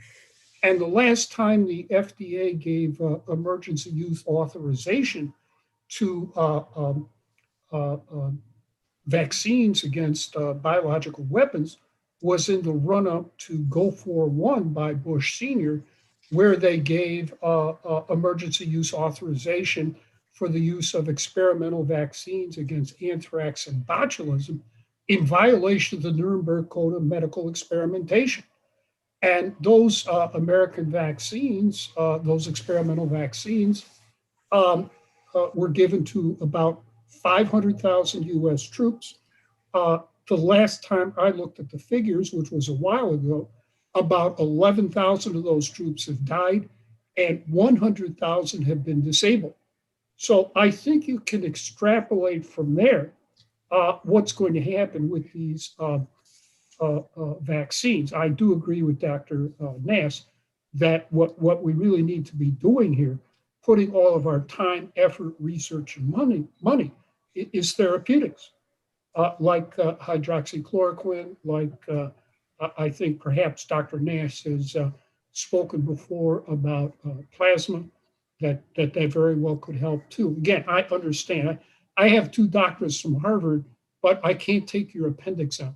So I have to rely on medical doctors who actually treat patients, not so-called researchers squirreled away in a lab there, like Dr. Nass, to properly prescribe how patients should be treated. And that is what I suggested at the end of my comments. You really have to go out and get, real life, real world experts who actually treat patients, number one, and have never accepted even a penny of this Nazi biowarfare death science work that has been sponsored by the Pentagon, the CIA, NIAID, et cetera.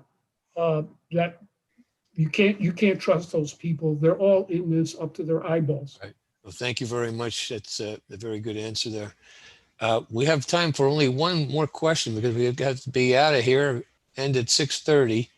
And I have a question for Bill Binney and or Ray McGovern. And I think Bill has had to leave. So the question, Ray, the question to Ray is, does an Israeli company have some contracts for cybersecurity with the Pentagon, the CIA, and some with the NSA? Do you happen to know that, Ray? You're on mute. Unmute, yeah. Thanks. Can you hear me? Yeah, we can. Yeah, I have seen reports to that effect, but they are unconfirmed as far as I'm concerned. That does not mean that they're not confirmed by people who know more about this issue than I. I'm sorry Bill isn't here, but that's all I can say to address that question. Okay, thanks, Ray. Is Meryl Nass still here? Meryl, are you here? I have a question for you if she's here. I don't know if she is. Is Meryl here? I just lost the question. The question was, I think she's here. It had to do with Judy Mekovitz. And Judy is a doctor who's done a lot of work in the area of COVID and HIV and things of that nature.